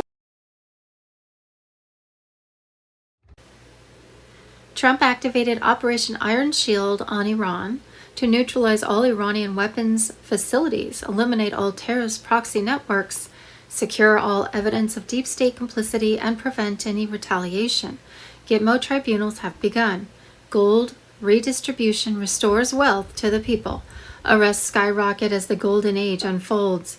Pray for the children. Pray for the youth of Ohio foster care. Pray for Caitlin. Fight to save our Constitution. John F. Kennedy, Jr. Quote from Albert Einstein, "The world is a dangerous place to live. Not because of the people who are evil, but because of the people who don't do anything about it." That's so true. Judy note, on Saturday, August 1st, 2026 afternoon, President Trump held an emergency classified briefing at Camp David, where he presented the Joint Chiefs of Staff, Space Force Command, CIA Director, NSA Director, and 23 military strategists undeniable evidence of Iranian weapons smuggling to terrorist organizations. There was satellite imagery, bank transfers, and communications intercepts, everything. The evidence was so devastating that the Joint Chiefs had no choice but to authorize immediate action, and Trump gave the order for Operation Iron Shield, a surgical precision operation designed to 1. Neutralize all Iranian weapons facilities, 2. Eliminate all terrorist proxy networks, 3. Secure all evidence of deep state complicity, and 4. Prevent any retaliation. The operation was happening in real time as you read this. Space Force satellites were monitoring every moment, every movement. Military intelligence was tracking every communication. The deep state elites were panicking. The cabal's proxy in the Middle East was about to be completely dismantled. Politicians who secretly funded Iran were being exposed. Media moguls who covered it up were being arrested. Military contractors who profited from the conflict were under investigation. What happens next? When Trump officially addresses the nation, the full scope of this operation will be revealed. The politicians who funded terrorism will face military tribunals. The generals who betrayed America will be court-martialed. The media that lied to the American people were about to be shut down. The endless war with Iran was over. The age of American strength was beginning. The alliance has won. Trump has won. America has won. The next 48 hours will be explosive. Revelations will be shocking. The world will never be the same. You're witnessing the greatest military operation in American history. You're witnessing the Great Awakening. You're witnessing justice. Code, Operation Iron Shield activated. Code, Iran checkmate complete. Code, Deep State exposed. Code, America winning. The above information was never supposed to leave the Situation Room, but the alliance decided Americans deserve the truth. The deep state media is completely silent because they know what this means. Share this. The Commander-in-Chief's in total control. What we thought we knew but didn't really know, and now we're supposed to know but don't have a clue. Saturday, August 1st, 2026, the horrible conditions of Democrat-run Lahaina, Maui, Hawaii, 3 years after Cabal Do attacks made over 5,000 residents homeless. Saturday, August 1st, Executive Order 2026-1947, allowing public use of medbeds is real. The pharmaceutical industry was given exactly 90 days to comply with the declassification. Saturday, August 1st, the Rothschild Satan worshippers who have controlled European banks since 1815 also have controlled the skies for 47 years through a network of 22 weather modification stations that could direct hurricanes, droughts, floods, and earthquakes like Hurricane Katrina in the Haiti 2010. Their program, called Throne Climate, was funded by a labyrinth of NGOs, carbon credit systems, and green energy foundations. They caused $4.2 trillion in natural disaster damages since 1979. Why? Because the weather controls everything, and the disasters were a money-making venture where they could also further control the people. Food prices, insurance markets, government stability, migration systems, election outcomes. A few days ago, the last Rothschild station was disconnected, seized in an operation by Trump's global military alliance that involved 6 nations. The weather was no longer a weapon for the first time since 1979. Saturday, August 1st, 2026, the official story of the lone gunman in Dallas on November 22nd, 1963 is one of the most transparent lies in human history. He was publicly executed by the deep state as a warning to any future leader who dared to challenge the invisible government. JFK was systematically dismantling the pillars of the cabal's power: the CIA, the military-industrial complex, and most importantly, the private central banking system. The smoking gun that led to his execution was Executive Order 11110. Signed on June 4, 1963, this order gave the president the authority to issue silver-backed currency, bypassing the Federal Reserve. The alliance has revealed that the mission JFK started is finally being completed. The QFS, Quantum Financial System, is the modern realization of Executive Order 11110, a return to gold and silver-backed currency that renders the Federal Reserve obsolete. The Secret Service and the CIA structures that facilitated the assassination are being purged. JFK's son, JFK Jr., and the military patriots who remain loyal to the Republic have been working in the shadows for decades to prepare for this moment. Saturday, August 1st, U.S. Treasury holdings exposed. Over $2.3 trillion in off-ledger assets have been quietly positioned through U.S. Treasury aligned channels since 2018.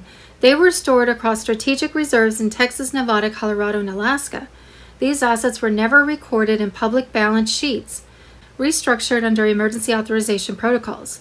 Internal documents link these holdings directly to the ISO 20022 transition framework, preparing a full asset-backed settlement layer, Tier 4B. Saturday, August 1st, Democrats chose the year 2014 for Anthony Fauci's pardon because that's when Barack Obama and Fauci took over the Ukraine biolabs, started working on bioweapons. 2014 was the year the CIA took over the Ukraine government under CIA supervision. Ukraine fell into civil war in February 2014.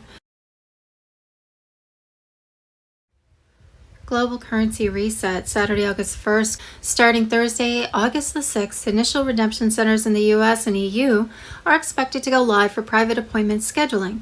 These centers are pre-designated quantum access locations for early adopters and pre-authorized individuals to transition into the QFS ecosystem. I've seen documentation outlining the process: biometric scan entry, currency exchange at fixed quantum rates, onboarding to sovereign asset accounts, immediate digital wallet deployment. Behind the scenes, the banking world is making moves that confirm QFS is locking into place at the highest levels. For the first time, we're seeing clear signs from major financial institutions and authorities that they have embraced the new system. Central banks. Several central banks have quietly updated policies to reflect a gold-backed standard. Today, a few even adjusted official reports to show expanded gold reserves now supporting their currency. Insiders say that just last night, central bankers held emergency calls to coordinate this historic switch. It's subtle, but a global shift to asset-backed money is underway. Major banks. Internal memos at multiple large banks indicate their systems are live on QFS. One top-tier bank even congratulated staff in a confidential bulletin for a successful transition. While public statements remain cautious, these institutions are preparing to guide customers through the changes, from seeing debts wiped off accounts to navigating the new digital wallet interface. Currency reevaluations. The long-anticipated global currency reset has begun. Users are now seeing updated exchange rates in their QFS wallets for certain currencies. For example, holders of the Iraqi dinar and Vietnamese dong are reporting dramatically higher values overnight, reflecting those nations' true asset wealth. These quiet adjustments confirm that every currency is being readjusted to its real, commodity-backed worth. Instant settlements. International transfers that once took days are now completing in seconds. Early cross-border tests on QFS saw money sent from Asia to Europe arrive almost instantly with zero fees. Such speed and efficiency was impossible under the old SWIFT system, proving that banks have indeed switched over to the quantum network for moving funds. Piece by piece, the financial establishment is affirming the QFS revolution. It's no longer speculation or trial runs, it's in progress across the globe. As these institutional confirmations roll in, it won't be long before the whole world acknowledges that the financial system has fundamentally changed.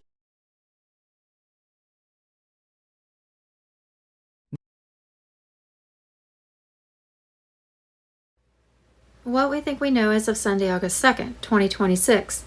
Saturday, August 1st, 2026. No wonder New Jersey has non-citizens on their voter rolls and is trying to cover up the fraud.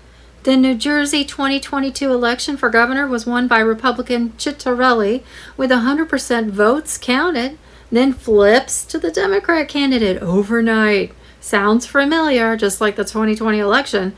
Chittarelli already won the 52.2% of the votes with 100% of the votes counted. And then just flip it right before your eyes? When they don't get their way, Democrats can't win without cheating, and Americans are sick of it. It's time to end this fraud once and for all. Saturday, August 1st, 2026. Dr. Stephen Greer, a longtime UFO researcher, warns that rogue actors inside the government are on the verge of staging a fake alien invasion across the entire planet. Now remember, Charlie Ward said this a while back. He says the operation would be so advanced it could easily deceive most of the world, including top government officials. The goal, he claims, is to manufacture fear, justify a one-world government with unlimited power and zero accountability. The ability to hoax an attack on our planet is real. Remember the TV series called V? And then they did a remake of that TV series. It was actually pretty good, but for some reason, the last season was canceled. And that was like the most important season because it shows you how the humans beat the reptilian hybrid, shape-shifting aliens. Suspiciously accurate as far as the invasion. I mean, reptilian, we know those are real now. I don't think that's a coincidence. Saturday, August 1st, the Spanish government announces nearly 48,000 African third world migrants have been returned to Morocco after roughly 60,000 plus invaded into Ceuta.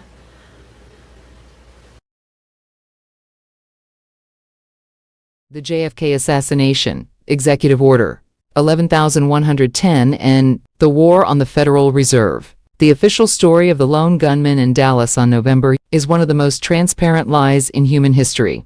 John F. Kennedy was not killed by Lee Harvey Oswald. He was publicly executed by the deep state as a warning to any future leader who dared to challenge the invisible government. JFK was systematically dismantling the pillars of the cabal's power, the CIA, the military-industrial complex, and most importantly, the private central banking system. He was the first alliance president of the modern era, and he paid the ultimate price for his attempt to liberate humanity. The smoking gun that led to his execution was Executive Order. The current voice does not support reply language.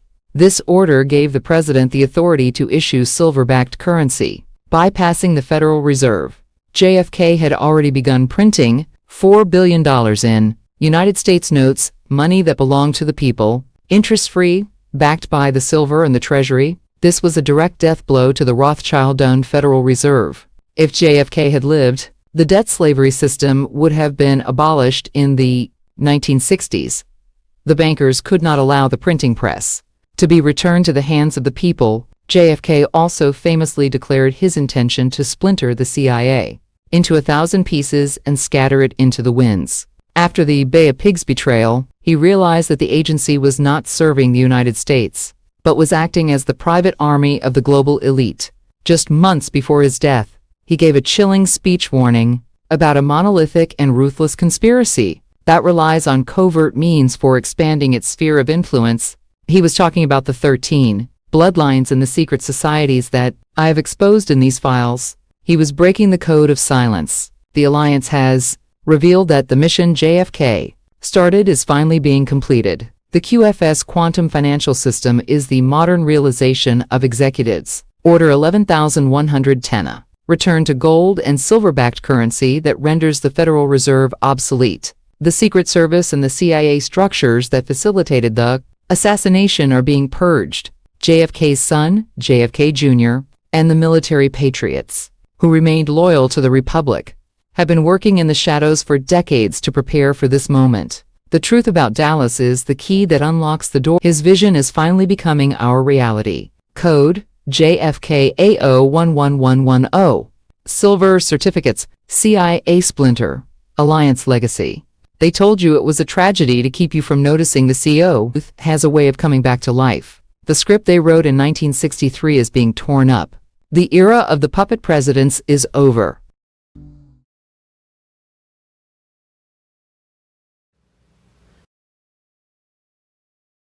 Hell, the holistic tech wizard from religious exile to multidimensional strategist.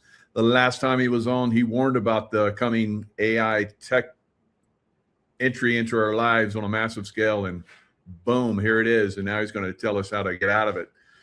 Joshua, thanks for coming back on.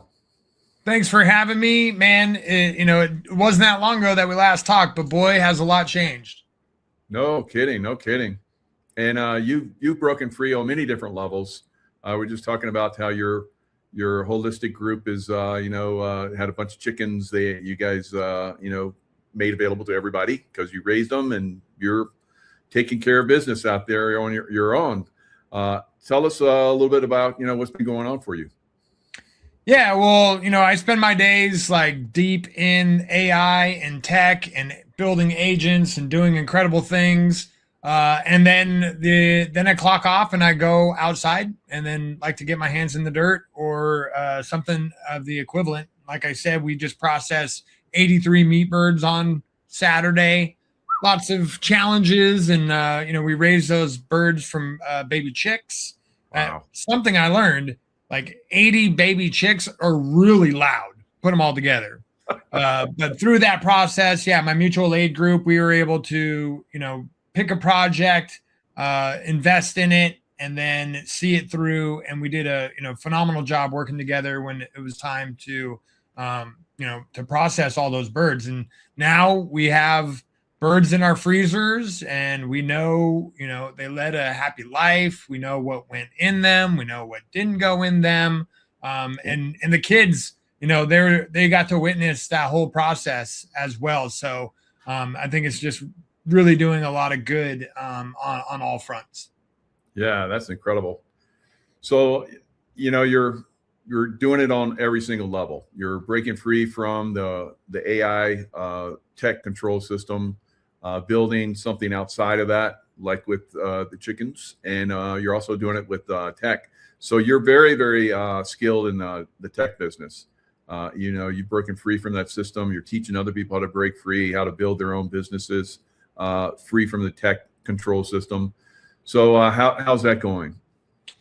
Yeah, well, a good analogy is that right now I'm writing the AI frontier models. So like ChatGPT, Claude, if your audience has heard of that, I'm on that train, and I'm trying to learn as much as I can in order to understand, how AI can be used for good, and ready to jump off that crazy train before it heads off into the panopticon. Now, panopticon is essentially a prison where they have the guards in a central tower, and they have like two-way mirrors up, And so the prisoners around that really don't know when they're being watched or when they're not being watched. This is something that was developed in like, I think late 1800s, but it was a really good way of controlling human behavior. When you're being watched, people tend to police themselves. And we're heading into a digital panopticon with the technology that's now rolling out, with the plans over the last 100 years, multi-generational plans of how to, control society now coming into play. This missing component was the AI to process all the data that we've been spewing online for the last 20 years and be able to like harness that into a way of adding to surveillance, all the flock cameras that are going up right now, or at least everybody's becoming aware of them. Combining surveillance, that data, and then our internet behavior processed by AI can then, really control us. And something I did over the weekend, this is where, after doing the chickens and finally just cleaning up around the house, I was thinking about, how do I consume media? I really like to watch YouTube. I know there's alternative versions out there, but just YouTube is just really convenient. And I like long form content. And over the years, I've developed my own, who I follow, who I subscribe to. And I was thinking about it like, you know what? Like, I really am curious about what the algorithm is feeding me, what's on the homepage, and what's like being shown to me. And so, because I have agents, I'm able to actually tell it to go do stuff like this. I told it to go to YouTube, scroll down my homepage, look at the 50 videos that are being fed to me. Then I was able to go to Google Takeout and examine all the data of YouTube that is my habits, what videos I've watched, which ones I've clicked on, which ones I commented on. So I was able to combine that information, give it to my agent, my AI agent, and say, find some interesting, behaviors out of this. 40% of my viewership goes to recommended videos that are like YouTube is like giving to me. Not that I subscribe to, but that's a pretty high amount of, information that I'm taking in. And I've been able to, I'm a pretty aware person, but I have been aware that, information that comes in, just because it might be long form information, doesn't mean it has depth to it. There's a lot of opinion content out there, and more, or less and less, people are showing like the sources of where information is coming from, and so you're just kind of casually consuming information, accepting it as fact. And when it's coming to you in multiple different areas, right? It has the power to influence our ideas and our behaviors. And we might be like, oh yeah, I didn't think like this 3 months ago, but now I do for some reason. So I had AI examine YouTube. I had to examine my Facebook feed. I had to examine my X feed, in order to like see how the algorithm is like influencing me. And I'm creating a skill to be able to just share this with other people so they can actually like do this too. Right? Because we don't think about this stuff. We're just, living life and trying to survive and work. And then, I got a couple minutes. I'm going to check out the feed, right? See what's new.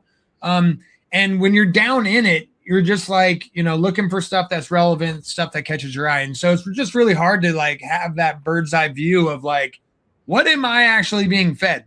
And it was really fascinating to see the difference between the networks and how they kind of like help each other out, and which network is good for what stuff. X come to find out is good for like quick research, right? You can quickly get a kind of a pulse of what's going on in the world, but it doesn't have a lot of depth to it. YouTube tends to have a lot of depth, but as I said, there's a lot of long form content now, 10-minute clips, hour-long clips, and it might not have actual sources to it. Facebook is a lot about, for my feed at least, a lot about community and connection and local events and things like that. So being able to like examine from a bird's eye view, I'm able to see how am I being influenced and kind of audit myself and audit my media. I was able to have it give me recommendations for who to subscribe to, so that it's not just like one political echo chamber, right? Or you know, I'm a very I'm suspicious of institutions. This is what AI told me, and so being able to get a more well-rounded, who I subscribe to, so that I can get contrasting opinions and views. I think that's a good thing. But being able to like leverage AI to help us like get out of the weeds, examine, our lives. And this is just one example that I'm sharing with your audience of like how this can be a powerful tool versus just trying to survive and, make it through the day. Because a lot of us are like that. I'm raising an 8-year-old, got a family, got 2 businesses with my wife. And a lot of times you just have enough resources just to like get through the day. And honestly, that's where they want you. They, meaning the controlling power structures of the world. Because if you're too frazzled to examine like, hey, what is this information that I'm constantly being inundated with every day? Even though I think it's fun, entertaining, helpful, being able to examine these things is like something that AI is really good at. And now circling back, this is also being used against us because we've been trailing this data for 20 years. And now combined with the flock cameras, combined with, the digital IDs that are being forced upon states and, the country, there is more and more data sets being triangulated on us that AI can process within seconds to, unfortunately, create that digital panopticon that I was talking about in the beginning. Is that one of the main reasons why they're building these AI centers to collect all this, to hold all this data against us? Really, if you look at it that way, ChatGPT doesn't need all those data centers in order to, help you create a recipe for dinner, right? These data centers have been being built for, 15 years at least in like large scale. And what's really fascinating, when the current administration got their first day in office, they signed a bunch of what's it called? To counter a lot of laws from the previous administration. They come in and sign. Yeah. You signed it quite a bit. Yep. Well, the very first thing he signed was to fast track data centers. So that was his number one priority getting into office. So that just kind of paints the picture of like how important these things are. And it's not for, faster ChatGPT. It has to do with that, track trace database, surveillance system that's being built around us, because lo and behold, the missing component AI is now like here and it can be put to use. Well, it can be used for good and for evil. We're seeing, there were millions of people came across the border that shouldn't have. Maybe there's a lot of information that's been collected on them. I would hope so. We're seeing, demonstrations in some cities by, radical Muslim groups in Michigan. So we're maybe there's a lot there. Cameras are like flock cameras are looking at them and collecting data. This, when I was in the CIA, this would have been a dream, absolute dream. And here it is. I hate to see it in my country, but what are your thoughts? Yeah, I mean, the Gulag Archipelago was missing AI. They had a really good system, but they didn't have AI to run it. And unfortunately, like 100 years later, this is where we are, where that missing component is now, available. And it's a tool. It can be used for good. It can be used for bad. I spend all week, coaching individuals and businesses on how to leverage this stuff, understanding the difference between closed and open source AI so that you can maintain the control of your own data. You can control the guardrails that the AI that you're dealing with. And back to the analogy of the crazy train, right? I'm like trying to learn as much as I can using these frontier models to then jump off and be able to then use local open source models on my computer. The data stays on in my office, and I'm able to then take advantage of all the features and really help people out managing their life, managing their businesses, helping with, big decisions, helping with the 1,000 of digital paper cuts we get each day, just trying to keep up on our notifications, our emails, our text messages. And this stuff is like by design to just swamp us. Our brains can't handle this much information that we are constantly processing every day. And so I really see the opportunity now showing up that we can create digital moats around us, get away from these screens. I think I'm about 6 months away from being able to just talk to AI in the morning, get a report. I call it the Godfather life, right? He's sitting at the table. He has somebody come up, whisper in his ear. He's like, yeah, no, cut it, kill it. All right, good. And AI can just go and do stuff, which AI is doing stuff now. Right. And then you can just walk away. You can just walk away from your emails knowing that AI's, trustworthy AI is monitoring your emails, monitoring your text messages, can bring important stuff up to you, but also hold back all that noise so that I can just go out and live my life. I can go out, work out in the field, hang out with friends, build community. And I know that things aren't falling down just because I haven't looked at my email in 2 days. Mm-hmm. Which AI are you using and do you recommend? Great question. And my answer pretty much changes every week. About a month ago, I was using Claude for about 80% of my work. And earlier this year, I set up my AI agent that basically there's harnesses, it's called harnesses that can connect to any AI that you want. They use API. And so they're just bringing in like ChatGPT. They're bringing in Claude's model. They're bringing in open source models. They can bringing in Chinese models. And each week, new models are just coming out. There's literally hundreds of models to choose from. I have a couple that run locally on my computer. And so I'm able to, use the best model out there, which right now is kind of Claude's Fable 5. That's kind of the big wig. It's going to be dethroned here probably this week. And if I have a very big idea, a very big project, a very big, business, thing I want to explore, I go to that. It does, most frontier level intelligence processing of that information. It really does produce amazing results nowadays. You give it enough context, it can blow your mind.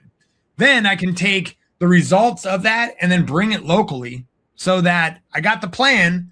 Now I'm going to build it. I can build websites. I can build, products. I can build, anything that I, in this digital world, how to make money. I can now bring it locally and it can do stuff. What that does is protect my information. I don't have to go and use ChatGPT. I don't have to go and use Claude for more sensitive, information. I like to use what's called Hermes. Hermes is a harness that brings in a bunch of different AIs. And so I can, whatever level I'm needing it, it can just call out and go do stuff. Now I'm able to talk to Hermes through Telegram.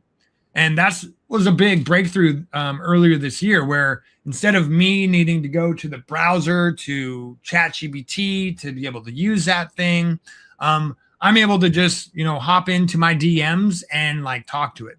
And I actually have a new software called Buzz that was created by Jack Dorsey, who's a big open source proponent.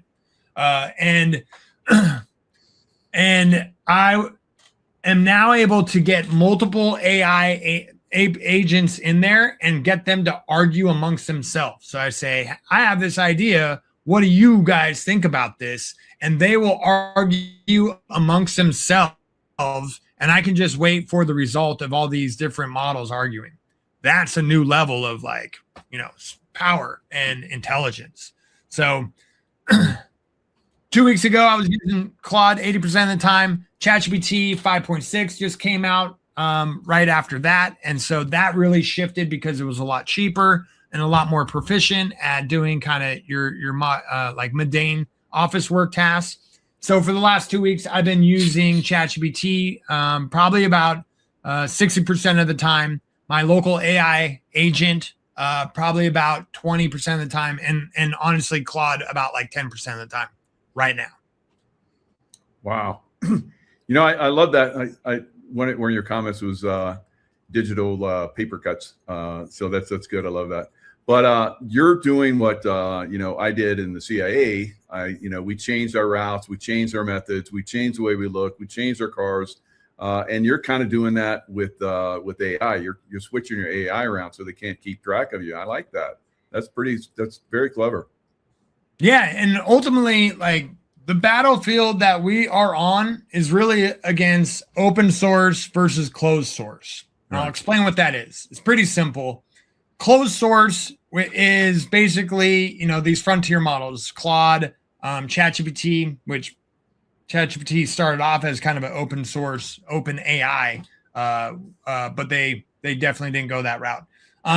They develop these AI models and then they sell access to them. They don't give you access to examine them. You don't get to see what's under the hood. You just get to pay to access these like frontier models. Now, open source, which surprisingly is what China's strategy is with AI. They invest heavily into creating and training a model, and then they give it away for free and let you look under the hood so that you can see how it's running. You can make tweaks and changes to it to customize it to your own use. And so that's really the battlefield because in our future, we need to have choice. That's really what freedom boils down to, right? The freedom to choose what tools we want to use, what kind of lifestyle we want to live, and the means to do that. But when we are, being held hostage by paying ChatGPT $20 a month, I'm on the $100 a month plan, access to your information that it's been slowly collecting and using for the last few years for those that are using it. If your data is stuck inside of these frontier models and you don't have the ability to, access or like get that data out of there, then you're essentially being held hostage and you have to pay this subscription fee to use this and get access to your own data. So open source is the alternative from that so that, you can either might be able to download it for free or pay a one-time, fee to get it. Then you own it. It's on your computer. All you need to pay is for the electricity and the computer processing to use these things. And then you have that.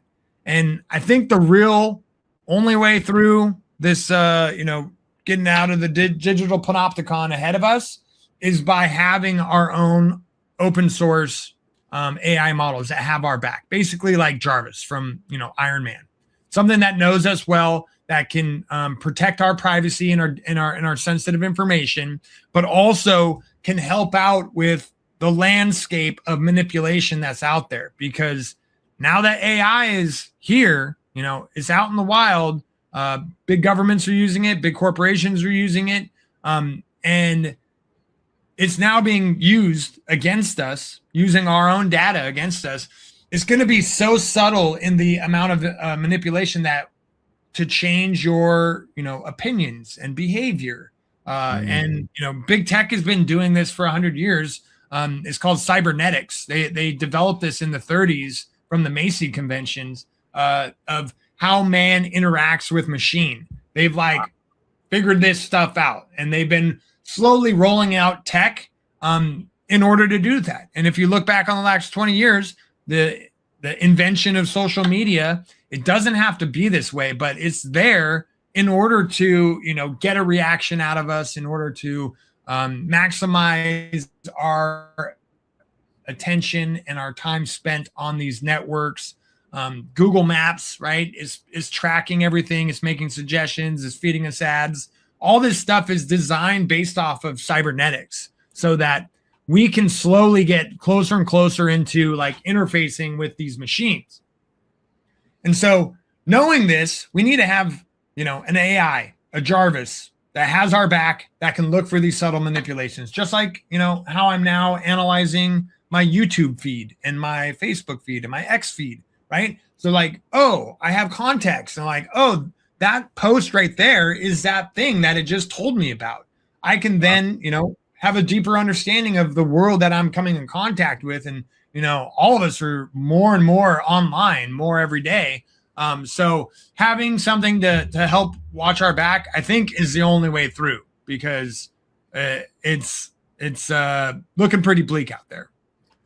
Yeah, but I like the way you're basically harnessing it. You're doing an exceptional job of harnessing it, understanding it on a incredibly deep. Well, I had no idea it's been around that long, almost 100 years now. Wow, that's incredible. So a slow manipulation. Now, speaking of manipulation, you talk about social media. So social media, Zuckerberg made a deal with the CIA. Also, Larry Ellison made a deal with the CIA, Oracle, and so did Google. So all the, we know the CIA is Overwatch, or controlling the world for a great extent. I've worked in the CIA. I know this. They told us to stay off of Facebook, and I was like, why? What do you mean? And then I figured it out, of course, because some people posted on Facebook, and then they were no longer in a CIA job. So you have to be, they're watching everything, and they created a lot of this stuff so they could watch us. So why not create something so we can watch them? All right. So that's what you're doing. And how many people do you work with? I mean, I don't know if you want to disclose that, but you work with a lot of people, business wise and so forth. Sure thing. Well, I have different, roles that I help people out with. An educator. Right now, I'm doing a live cohort where I'm walking people through how to use the new ChatGPT work. Like I said, it's no longer just in your browser and a chat conversation that you have to copy and paste with. It can now get access to folders on your computer. You can connect it to tools. Right now, I actually have it building a website for me in the background. And so it can do stuff now. And so I'm teaching people with a live cohort through that process. I also help people out with AI coaching, being able to examine, their relationship with AI, how the current capabilities that AI has that can help them out with their daily, what tasks are eating up their time each week. Creating automation so that, that report is sitting there waiting for you. You don't have to go click through all the buttons, gather all that information, and get it done. Helping people out with currently creating content. One of my clients, he had about 2 years of Zoom meeting transcripts of him and his clients and his work. So I was able to collect all those transcripts, put them into a folder on his computer, give AI access to that, and then help create content from his words. So it's not just AI making up stuff, but you're able to take those actual transcripts and then just structure them into a nice looking post so that it's your words putting out there. And the cool thing is ChatGPT now can pop open a browser and we'll go and schedule those posts for you too. So, that's hours each week that I was able to save for him. And then if you have a business, I have about almost 15 years of marketing experience in my back pocket now. So if you have funnels, if you, I'm helping people out with Facebook ads right now. There's pretty wild things you can do with leveraging AI and taking care of ad management. So it just, honestly, I'm in a really good position because AI keeps getting better and better every week, and there's just really cool things you can now do with it. So, even if you haven't, what you say on your website, don't escape the system, build a better one. That's awesome. Yeah, that's right. Because, I've been escaping matrices my whole life. As we said in the beginning, I escaped organized religion when I was 16. And then I got thrown into the party scene and became addicted to heavy drugs, hard drugs. And so I've had to grow out of these things one by one. And there's some systems that you just can't grow out of. Like there's no more countries to go and move to that aren't, currently being controlled. So it's about, being able to develop systems in your life so that you are more self-reliant, not dependent upon decaying systems that are crumbling around us. And that's, where my mutual aid work comes in. So you have a hyper local, if you click mutual aid in the top right or in the top menu, helping find a hyper local group of people that you can trust, that you can slowly start working with, and over time build that trust so that when stuff hits the fan, you got a crew that you can depend on. And me, harvesting all those chickens with my mutual aid group, that was another learning process of you. I mean, you really can't judge other people's character at a nice dinner party, right? You can get a nice, some surface level conversations, but it's not until you're arms deep in, processing a pig that you really get to see a character of the people around you. You need stressful situations to, see how they really act. So building mutual aid groups is a passion project of mine, helping people find families of 8 or 8. There's 8 people in the mutual aid group that consists of 8 families. And so keep it small so the bureaucracy doesn't gum up the decision making, but gives you a starting place. And it could be as simple as growing a garden together, going hiking once or twice a month, to all the way up to prepper level. Like how many resources do you want to have? So that's a really passion project, and it goes hand in hand with everything that I teach. Because you're not going to be able to lone wolf your way out of harm's way in this society that we're living in. You really need community and people that can help the work a lot lighter. So that's where I really spend my time, other than when I'm not online. Beautiful. Yeah, getting your crew together, as Katie's saying in the chat. You trust very few, but you trust your crew. You got you're talking about 8 people. You have that course on how to break the ice and start to build your crew, and it sounds pretty exciting. I've seen your progression. Since the last time we talked, it's pretty impressive. You're definitely in the process. You're reporting from the ground. What's actually going on, and you're doing an amazing job creating these groups like this. So give us a little bit more. You talked about it last show. Give us a little bit more about your group and what you guys do together, and then you teach them a lot of this stuff. This is part of the process too. Wow, what a great guy to have, in your crew. Wow, that's amazing. Well, growing up in a religious, organization, community was something that just naturally came along with that, right? I was going to 100-person picnics out in the parks and stuff like that, and I thought that was just normal. And then it wasn't until I got, I was disfellowshipped and kicked out that I realized creating actual community and society is actually really hard. It's not just something you naturally grow into.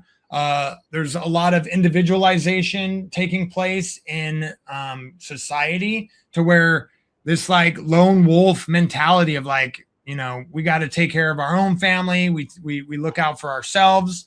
And you might have, schoolmates or associates from work, but really to have close companions is a difficult thing, especially in this digital age, right? With social media giving this surface level connection. And so when I left the organized religion and then got thrown into the party scene, right? I thought I had so many friends. I had like 2,000 Facebook friends, right? But it wasn't until I got sober that I realized, like, oh, these people aren't really my friends. These are my party scene. And it was because I had very low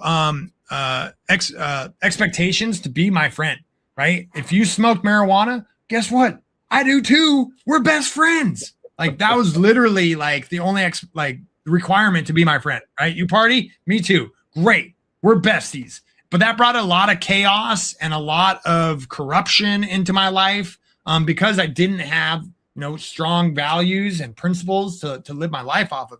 So when I got sober, both me and my wife both got sober. This is 14 years ago now. We were both completely isolated. The whole party scene that we were a part of, couldn't really hang out with us anymore. We didn't have anything in common. We're starting to build a family. And we just really grew apart. I literally have probably about 5 friends in my life from that chapter, from that period in my life. So I had to figure out, how do I build community? And one that wasn't, because I was part of a club or part of another religion, how do I actually vet people in my community and create connection? And so that's where mutual aid groups really grew out of, was that desire to have close connection, know your neighbors and be able to, trust them and then do amazing things with, because my life has gotten way funner, way easier now that I have community and good people in my orbit. And ultimately it's insulating my family from, a decaying system around me as well.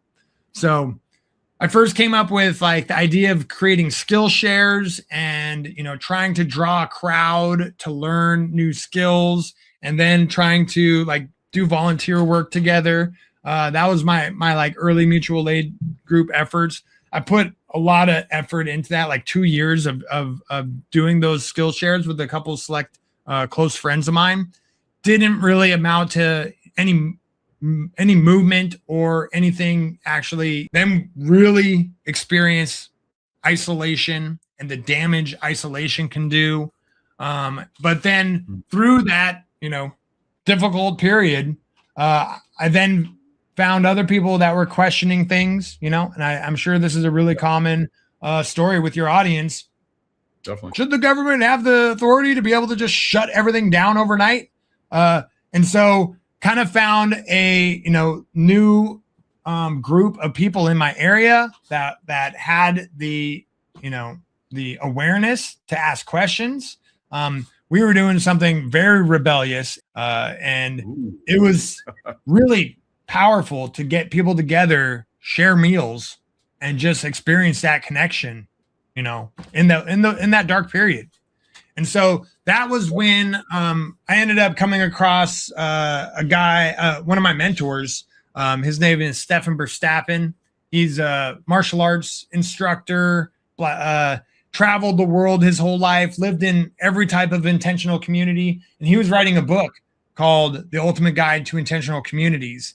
And I told him, I'm like, this information is really needed right now, right? We're trying to figure out how to rebuild society because, I've felt betrayed by the one that was sold to me.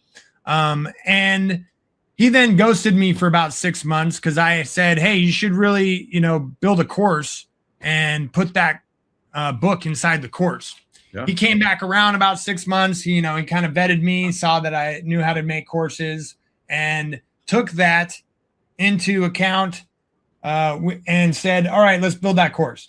So he filled in a lot of blank spots of that skill share and trying to get people to volunteer together. And then coupling that with a couple other frameworks, I was able to then present that course to my local Hey, would you guys like to watch this with me? And we ended up watching that for 8 weeks and went through that material. And at the beginning, there was 20 people showing up. At the end of it, there was 8 people showing up. And so by the end of it, I said, hey, would you guys like to be, in my mutual aid group? And that was how the first one was started. That was 4 years ago. Now I have all that experience of leading my mutual aid groups. I've helped spark and inspire other mutual aid groups to get started in my area. So now we have what's called the Whatcom County Mutual Aid Network. And the goal for that is multiple mutual aid networks. They're capped at 8 so that all the needs of the individuals can be met. And, it doesn't grow into a group of 50 and then you're just, kind of losing track of people's names. But then also if we have a big project like a barn raising, we can call upon all the mutual aid groups in the area and they can all show up. So we can get those numbers for big projects. And then I created a mini course to help people out. And that's what we showed you on the screen there.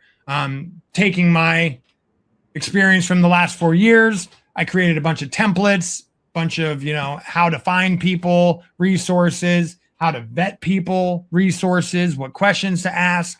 And the secret sauce to that is really, invite them in, but at arm's length and be able to observe, see how they are helping you out in the garden. See how do they show up when they say they're going to be? Are they, gossipers? Do they start talking smack about others when there's small stress that comes up? Those are all early tell signs that, maybe this person isn't who I want to be in close proximity to me and my family. So being able to set up structures so that you're able to observe people as they get closer and closer. And that's how you really are able to identify psychopaths and sociopaths, is like not what they say, because they're pretty smooth talkers most of the time. But being able to just observe their behavior and see if it matches what they're saying. Yeah, that's a good one, because I get the psychopaths show up occasionally. It's not fun. So your information, I love your wealth of information. Your website, Joshua Hale. Is that LO? IO. IO. Okay. So that's interesting. So I've never even seen that before. You're breaking away from the system right there, I guess. Yeah. That's good. Yeah, it's a technology domain is basically what it means. So joshuahale.io is where you find me. Nice. And then you got your LinkedIn. Have all these links down below where people can book a session with you, book a clarity call, from chatbot to a coworker. Yeah, that was a previous workshop that I taught, and so I have a bunch of replays. There's different levels that you can interact with me. You can watch a previous workshop. I have the Inner Circle, which is basically a Signal chat feed where I drop tips and tricks into Signal every day. You get access to workshops each month. You get access to weekly Q&As. That are going to be starting. That's a Holistic Tech Wizard Inner Circle. And that is going to be, I'm doing some pretty amazing things. So with how fast AI is moving, that's probably the best place to just keep track of how fast it's going. Very nice. So there's you've got times, you've got dates, book that clarity call. Yeah, so I offer a free clarity call. So if you just want to chat and see how well we vibe together, pitch me an idea, and I bet you I'd have some good ideas of how AI could help that. And then you have a newsletter. That's good, free, nice. Yeah. Sign up and stay informed, because the stuff you're talking about. It's for most of us. It's over our heads. We don't have the time. We don't have the the know-how. But you're doing it all. You're making it easy for everybody. So that's fantastic. That is one of my superpowers. Is just being able to explain things simply, because AI can be really intimidating. You know, there's a lot of AI haters out there on the internet right now, and I think they're really misinformed. They don't understand the opportunity that's available right now. And if they think just fighting data centers, which is already paid for, is already rolling out, and has already been the infrastructure being built for the last 20 years, they're barking up the wrong tree. They don't understand like where power actually sits. And if they just blanket hate all of AI just because it's being forced from a top down, standpoint into their jobs, into their businesses, threatening their, careers, they don't understand like what they're actually up against, because it's actually about open source and closed source. That's where the actual fight is right now. And people just need to know, if you don't want to touch AI and you have the resources to live out in the woods and live a good life, that's great. Like, congratulations. I'm glad that's for you. For everybody else, like, we have some big decisions to make and a rocky road ahead of us with the way society has been shaped for us. And so we really need to use all the leverage we can. And AI is a huge leverage point that I don't think the powers that be realize like what they were actually making available and accessible to the general public. And there's two types of AI out there. There's the dumbed down version, and then there's the like frontier capabilities that are happening right now. The dumbed down version of AI looks like chat bubbles. When you pop open a chat, a chat window, and it tells you what sentences you can choose from in order to interact with it. That's dumbed down AI. That is not actual frontier models. That is pre-designed, if this, then that systems that you're just interacting with. The frontier models are extremely powerful. Are just this last week, ChatGPT, which, I hold at arm's length, just came out with the most recent voice capabilities. It's had voice for the last year, 2 years, but they just upgraded it to where it can now listen and speak at the same time. And so the back and forth is actually really conversational, and it's not cringy or, frustrating. And it can do multiple things simultaneously, meaning I gave this as an example in this week's cohort. I was able to say, chat, I want you to check the schedule for next weekend, see if I have enough space to take the family camping, go and check the weather, tell me if the weather is going to be nice. Simultaneously, I want you to generate an image and, be able to share that image of what my family could be doing for outdoor activities.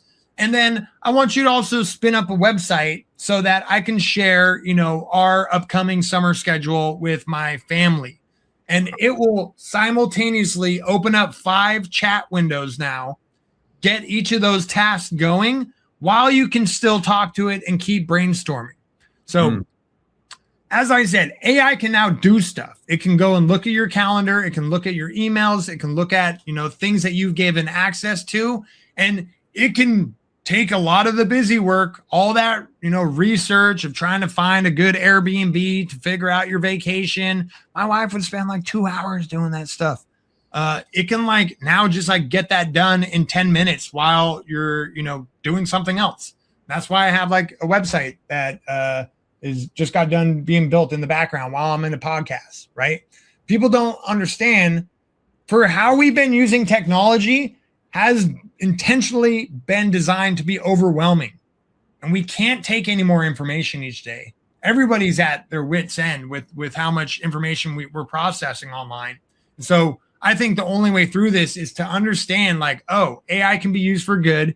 We can create systems with it, and we can, use discipline so that I don't need to use my screen anymore. I just talk to it for a couple minutes in the morning, and then I'm not checking my notifications, getting hijacked by social media, doom scrolling for a half hour before I even realize what's going on, right? By video suggestions that I'm not even in charge of.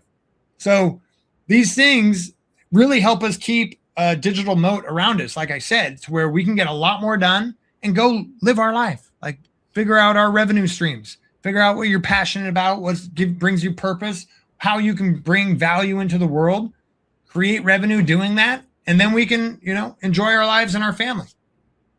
Brilliant. Yeah, definitely. So where do you see things going? You're very good at, the future casting with technology. We know that the tech giants want to control us, like we've been talking about. What do you see coming? I mean, you're giving people an option with AI, how it can be utilized to our benefit. But what do you see with the bigger picture? Is it going to be a nightmare escape, like something out of Terminator, or what do we got coming? Somebody asked me, like, what do I see coming in 10 years? I don't know. That is really far. There's so much growth that can take place, and so many bad things that can happen in that amount of time. 6 months. Well, Elon Musk, love or hate that guy. I kind of do both. He said in 3 years, there's going to be 100 million to 1 billion robots on the planet doing work. Yep. And so that is like, I watch robotics pretty carefully just because I want to know like the current capabilities. Last weekend, a new service in San Francisco is hiring robots to clean your house. Now, they're not fully autonomized, but they do have like a human controller kind of remote controlling them. But for $30 an hour, you can get a robot to come clean your house. That's kind of like where the current capabilities are outside of like military, right? Military's got their own robotics. Yeah. So like robots are here. Our world is rapidly changing around us. And, I really see that the physical world with robots, and then that digital panopticon, scenario that I'm trying to point out and let everybody know, like, unless you're using privacy respecting phones and website browsers and computers, like, you are spewing your data all over the place, and it's now going to be heavily used against you. So I do have a lot of concern about, where we're going to be in the next couple of years with AI just knowing and profiling everybody down to the T, where the AI knows you better than your mom and your partner.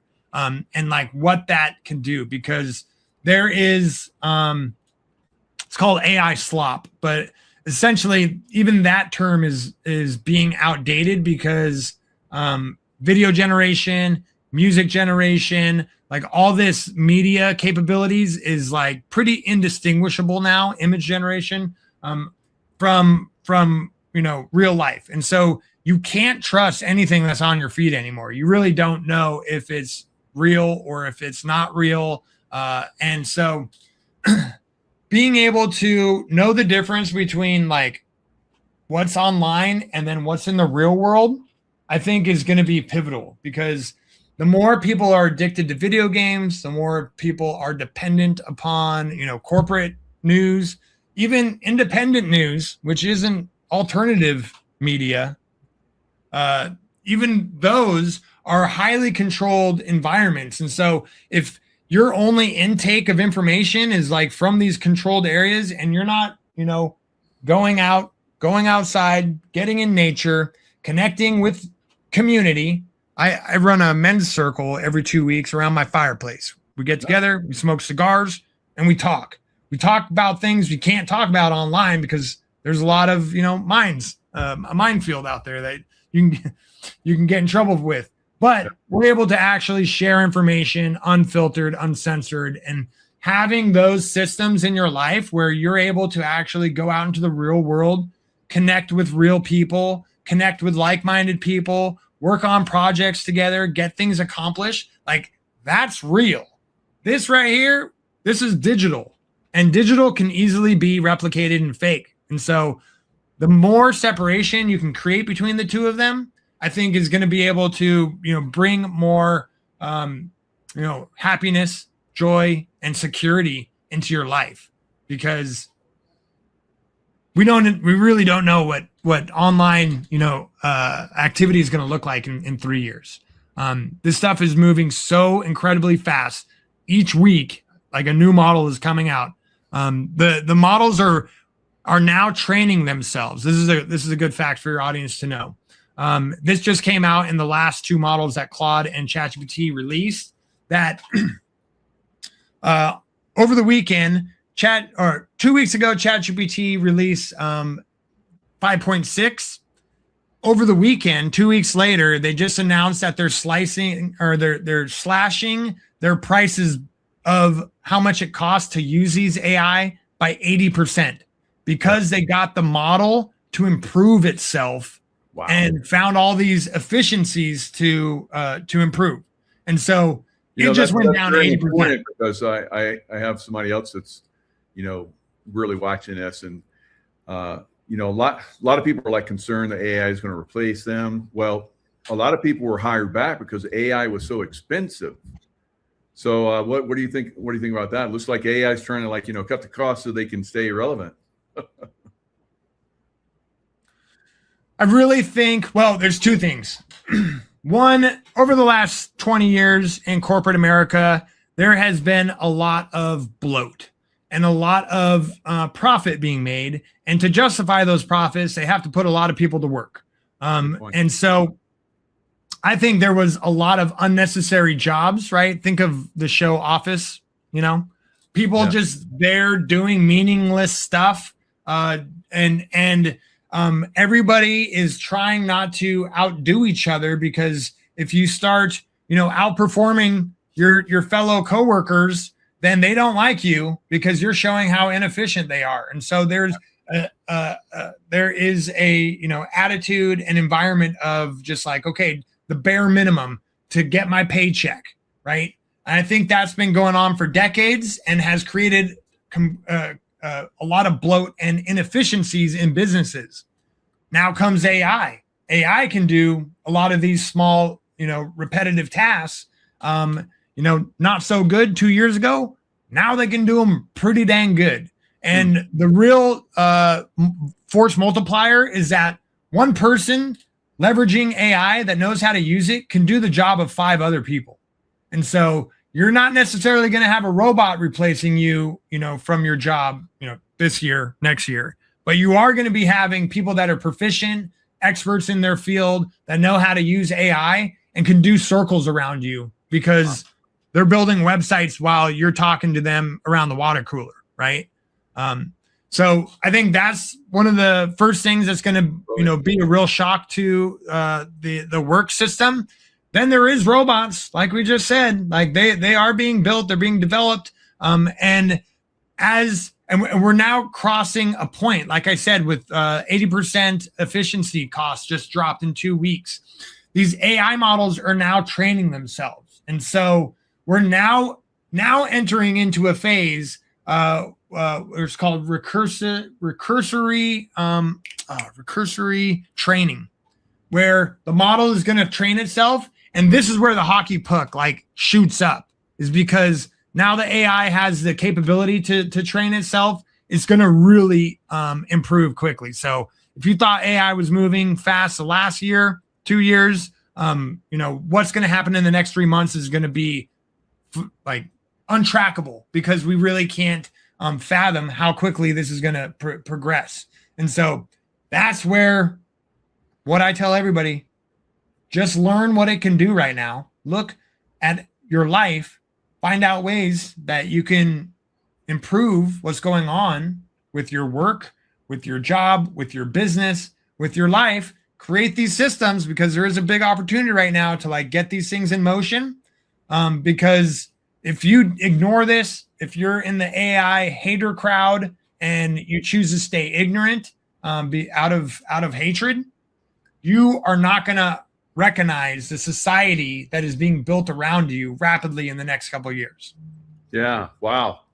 I'm getting so much more of appreciation. I always really did for AI. I felt it's like, when the internet came out and there was all those people who said, I'm not going to use the internet. And, then they get left behind, like you're talking about. Eventually they crawl up to it and start using it.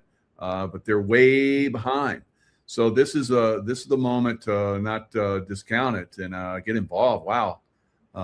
Incredible insights. And I totally agree with you.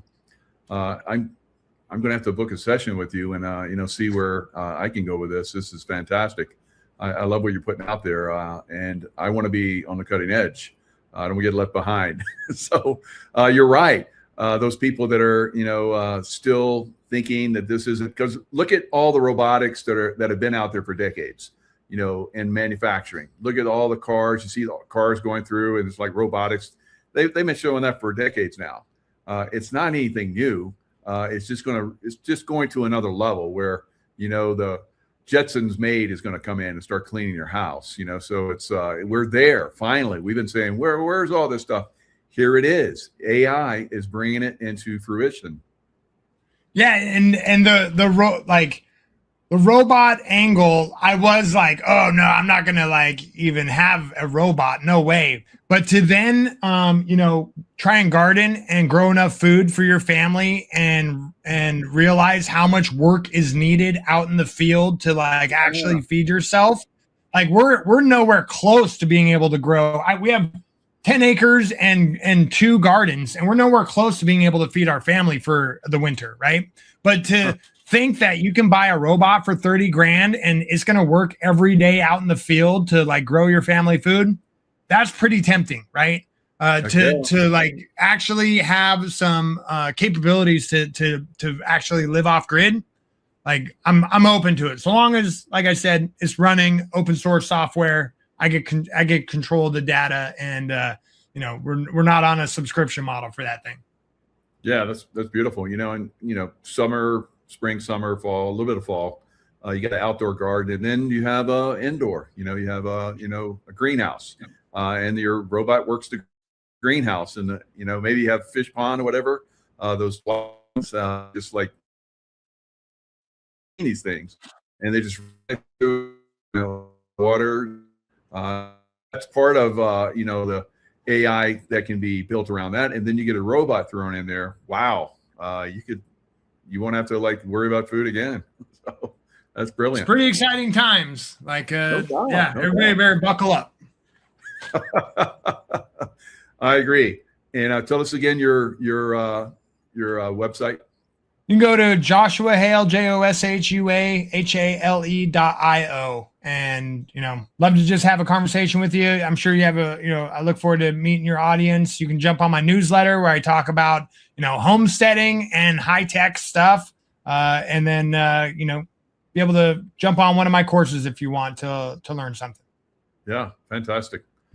Great stuff, Joshua. I look forward to having you back on once we turn another corner in this AI revolution that's going on. So thanks so much for your insights. You are definitely cutting edge with this, and I appreciate your insights. Thanks, Michael.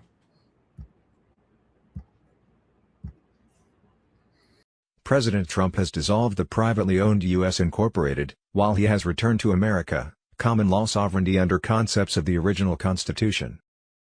In a move that will go down in American history, President Donald J. Trump has officially invoked the authority vested in him under Article 2 of the U.S. Constitution, declaring the United States a sovereign nation under common law, no longer under the foreign-controlled corporate structure known as U.S. Incorporated. This declaration of authority and summons, issued and signed directly by Trump, marks the end of Admiralty law rule and the rebirth of the constitutional republic. The era of foreign manipulation, unconstitutional governance and globalist occupation was over. Sunday, 2nd of August, 2026, breaking update. President Trump declares the restoration of the American Republic, U.S. Incorporated dissolved, common law sovereignty returns. This was a historic move on a power struggle of good against evil that has been going on for a very long time. The satanic philosophy of mind control to gain power over the people, including control of their financial system, has been used throughout the centuries by the Illuminati deep state cabal elites. Because of Trump's global military alliance and their ongoing mass arrests happening right now of over 500,000 deep state elites, the cabal's plan to rule the world 2030 was reaching a terminal phase. Sunday, 2nd of August, 2026, boom. Explosive truth about the Nuremberg 2.0 military tribunals and active continuity of government protocols.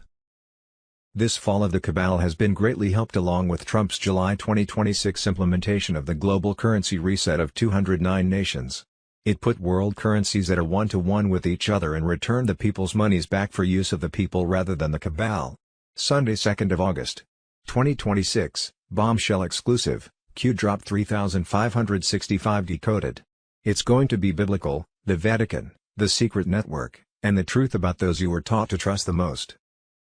We were finally overcoming the cabal's use of mind control to rule the people that greatly increased in 1945 after World War II, when the U.S. recruited over 1,600 Nazi scientists, engineers, and technicians, high-ranking members of the SS, who were complicit in war crimes, to lead the nation's most sensitive scientific and intelligence agencies. In 1995 and 1970 congressional hearings were held on the CIA mind control of children that had been going on since Nazi mind control specialists were brought to the U.S. after World War II. The hearings came about as a result of a successful lawsuit by mind control victim Linda McDonald of the McDonald's hamburger franchise, the McDonald family deeply involved in the Illuminati. Sunday, 2nd of August, 2026. There is a second internet called ARPA 7. There is documentation that lists 4,200 active terminals worldwide. Located in every major intelligence agency, every central bank, every military command structure in NATO, and, here's where it gets dark, 147 private residences. The 147 private terminals have been identified. Their locations logged. Their owners known. Every message sent on ARPA 7 in the last 48 years is now in the hands of the military tribunal.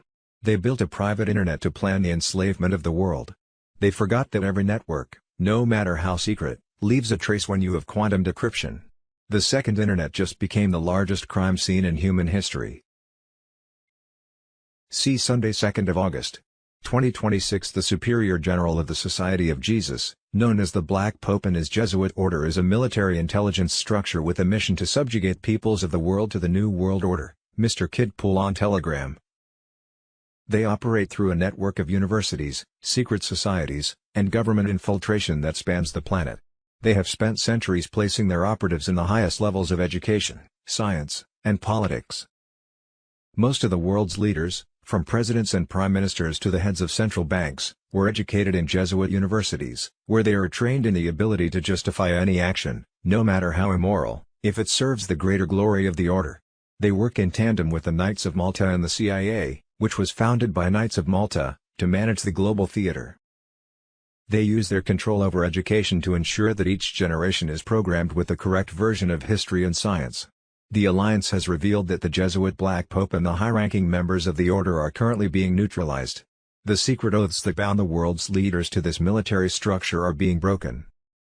The Vatican Bank, which served as the primary laundering facility for the order's global operations, has been taken over by the QFS. Possible timing, Judy note, on Saturday, 1st of August, 2026. The below dates were published by several valid sources, but could not be confirmed. On Friday, July 31, 2026, the global currency reset ignited across 209 nations as the quantum financial system went fully live overnight. On Monday, August 3, 2026, the Starlink emergency broadcast system streams. On Tuesday, August 4, 2026, 10 Days of Darkness intensifies with a full media blackout. Starting Thursday, August 6, 2026, initial redemption centers in the US and EU are expected to go live for private appointment scheduling. On Friday, August 7, 2026, martial law enforcement was expected to complete mass arrests of remaining deep state medical elites. Sunday, 2nd of August, 2026, the quantum financial system. The structure of control that has governed global finance for more than a century is reaching its terminal phase. What most people still call the cabal is not a single organization but a networked system of central banks, intelligence agencies, private foundations and intergenerational bloodline interests that captured monetary sovereignty after 1913 and expanded it through 2 world wars and the post-1945 order. NESRA, National Economic Security and Recovery Act, and its global counterpart JSR were never cancelled. They were classified, delayed, and buried under successive layers of legal and media suppression. The core mechanisms inside NESRA/JSR include the restoration of constitutional money, the elimination of the Federal Reserve's private control over currency, the forgiveness of certain categories of public and private debt, and the return to an asset-backed monetary standard. These mechanisms were designed to operate in sequence with a new technological layer, the quantum financial system, QFS. QFS is not a public blockchain. It is a secured, multi-layered settlement architecture that has been tested and partially activated in the background for years. Its purpose is to replace the legacy SWIFT central bank clearing system with instantaneous, transparent, and auditable settlement that cannot be manipulated by the same institutions that currently sit at the top of the old hierarchy. Stellar was selected as one of the visible public rails that would interface with QFS once the transition order is given. The reason is structural. Stellar already provides fast, low-cost settlement and has been quietly integrated into pilot corridors involving major financial institutions and certain sovereign entities. The flip is the operational name for the final coordinated switch. It is not a single button. It is a sequenced series of actions, the freezing of selected Cabal-linked accounts, the simultaneous activation of QFS settlement nodes, the public announcement of NISR/Jazara provisions, and the migration of value onto the new rails, including Stellar. The delay that has frustrated observers is deliberate. Premature disclosure would have triggered capital flight and institutional collapse before the new architecture was fully ready. The current phase is the controlled exposure of the old system's insolvency while the new one is held in readiness. Those who understand the sequence are not waiting for a single event. They are tracking liquidity movements, legal filings, military financial task forces, and the quiet repositioning of physical assets. The Cabal still controls the narrative machinery, which is why the public conversation remains focused on distractions. On August 14, 2025, Maxwell named Gates, DARPA, and Rothschild liaisons who ensured satellite masking, submarine access, and exotic energy for 24/7 clone production.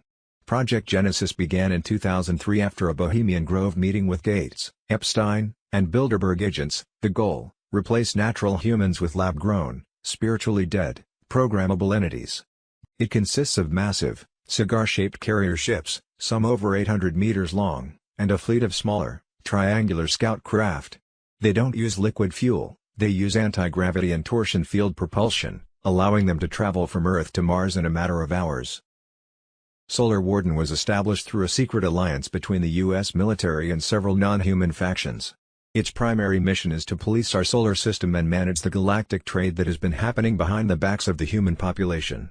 The elite have been trading human resources and ancient artifacts for advanced technology that they keep for themselves in the DUMBS. This is the breakaway civilization, a group of humans who have access to technology, medicine, and knowledge that is hundreds of years ahead of the surface world. They have essentially left the rest of humanity behind in a technological dark age. The Alliance has recently gained control of the Solar Warden command structure. This is why we see a sudden push for Space Force in the public eye. It is the gradual normalization of the technology before the full disclosure. The secret bases on the Moon, Lunar Operations Command, and on Mars are being cleaned of the old Cabal leadership. The Dark Fleet, a rogue faction that was working with negative entities to maintain the Matrix, has been neutralized. The battle for the high ground of space is over, and the assets are being returned to the service of humanity. The Great Disclosure will include the reveal of the Solar Warden fleet and the technology of teleportation and replicator systems that have been used in space for decades. The era of being confined to a single planet is ending. We are moving from being a Type 0 civilization to a galactic one. The U.F.O.s you see in the sky are often our own ships, finally showing themselves as the frequency of the Earth rises. The sky is no longer a limit, it is a bridge. Code: Solar Warden /Breakaway Civilization /Lunar OPS /Space Force Truth. They told you that space was empty and hard to reach. They lied to keep you from realizing they had already moved in. The fleet is coming home. The final frontier was conquered decades ago. It's time for the rest of us to see the view. Q Sunday 2nd of August. 2026 The Jesuit Order, the architects of the Matrix and the power of the Black Pope. While the world looks at the White Pope in the Vatican as the ultimate spiritual authority, the real power lies in the shadows with the superior general of the Society of Jesus, known as the Black Pope. The Jesuit Order is not just a religious organization, it is a military intelligence structure founded by Ignatius of Loyola, a former soldier, with the specific mission of total subjugation of the world under a single global authority. They are the primary architects of the New World Order, operating through a network of universities, secret societies, and government infiltrations that spans the entire planet. The Jesuits are the masters of infiltration instead of invasion. They have spent centuries placing their operatives in the highest levels of education, science, and politics. Most of the world's leaders, from presidents and prime ministers to the heads of central banks, were educated in Jesuit universities like Georgetown, Fordham, or the Gregorian University in Rome. They are trained in the art of casuistry, the ability to justify any action, no matter how immoral, if it serves the greater glory of the order. They are the confessors of the elite, holding the secrets of the powerful and using them as leverage to steer global policy. The Jesuit order controls the Vatican intelligence network, which is the oldest and most extensive in the world. They work in tandem with the Knights of Malta and the CIA, which was founded by Knights of Malta, to manage the global theater. They are the ones who perfected the Hegelian dialectic, creating the problem, managing the reaction, and providing the predetermined solution. Whether it's a revolution, a war, or a financial collapse, the Jesuits are the ones writing the script from the safety of their cloisters. They are the engineers of the mind, using their control over education to ensure that each generation is programmed with the correct version of history and science. The Alliance has revealed that the Jesuit Black Pope and the high-ranking members of the order are currently being neutralized. The secret oaths that bound the world's leaders to this military structure are being broken. The Vatican Bank, which served as the primary laundering facility for the order's global operations, has been taken over by the QFS. The era of the shadow priests ruling through secrecy and psychological warfare is ending. The black and white popes are both being removed from the board, and the spiritual sovereignty of humanity is being returned to the individual. The Matrix is losing its architects. Code: Black Pope / Jesuit infiltration / Hegelian dialectic / Society of Jesus. They told you they were teachers and missionaries. They lied to hide the fact that they were the generals of an invisible army. The school is out, and the truth is the new teacher. The power of the robe is fading in the light of the soul. The architects are out of ink, and the building is falling. On Saturday, 1st of August, 2026 afternoon, President Trump held an emergency classified briefing at Camp David where he presented the Joint Chiefs of Staff, Space Force Command, CIA Director, NSA Director and 23 military strategists undeniable evidence of Iranian weapons smuggling to terrorist organizations.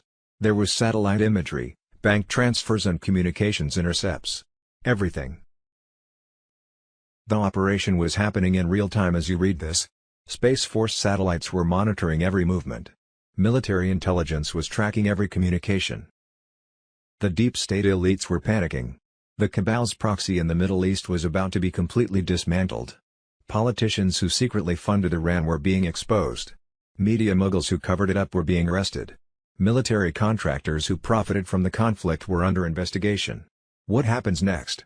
When Trump officially addresses the nation, the full scope of this operation will be revealed. The politicians who funded terrorism will face military tribunals. The generals who betrayed America will be court-martialed. The media that lied to the American people were about to be shut down. The endless war with Iran was over.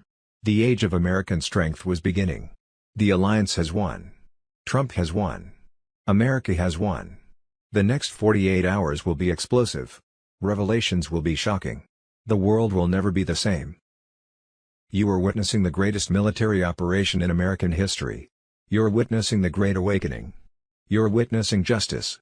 Code: Operation Iron Shield activated. Code: Iran checkmate complete. Code: Deep State exposed. Code: America winning. The above information was never supposed to leave the Situation Room, but the alliance decided Americans deserve the truth. The deep state media is completely silent because they know what this means. Share this. The Commander-in-Chief is in total control. What we thought we knew, but didn't really know and now are supposed to know but don't have a clue. With clones, doubles, made-up movies Hollywood style and Trump's military alliance throwing more popcorn at us, it gets so confusing. Saturday, 1st of August, 2026. The horrible conditions of Democrat-run Lahaina, Maui, Hawaii 3 years after Cabaldo attacks made over 5,000 residents homeless.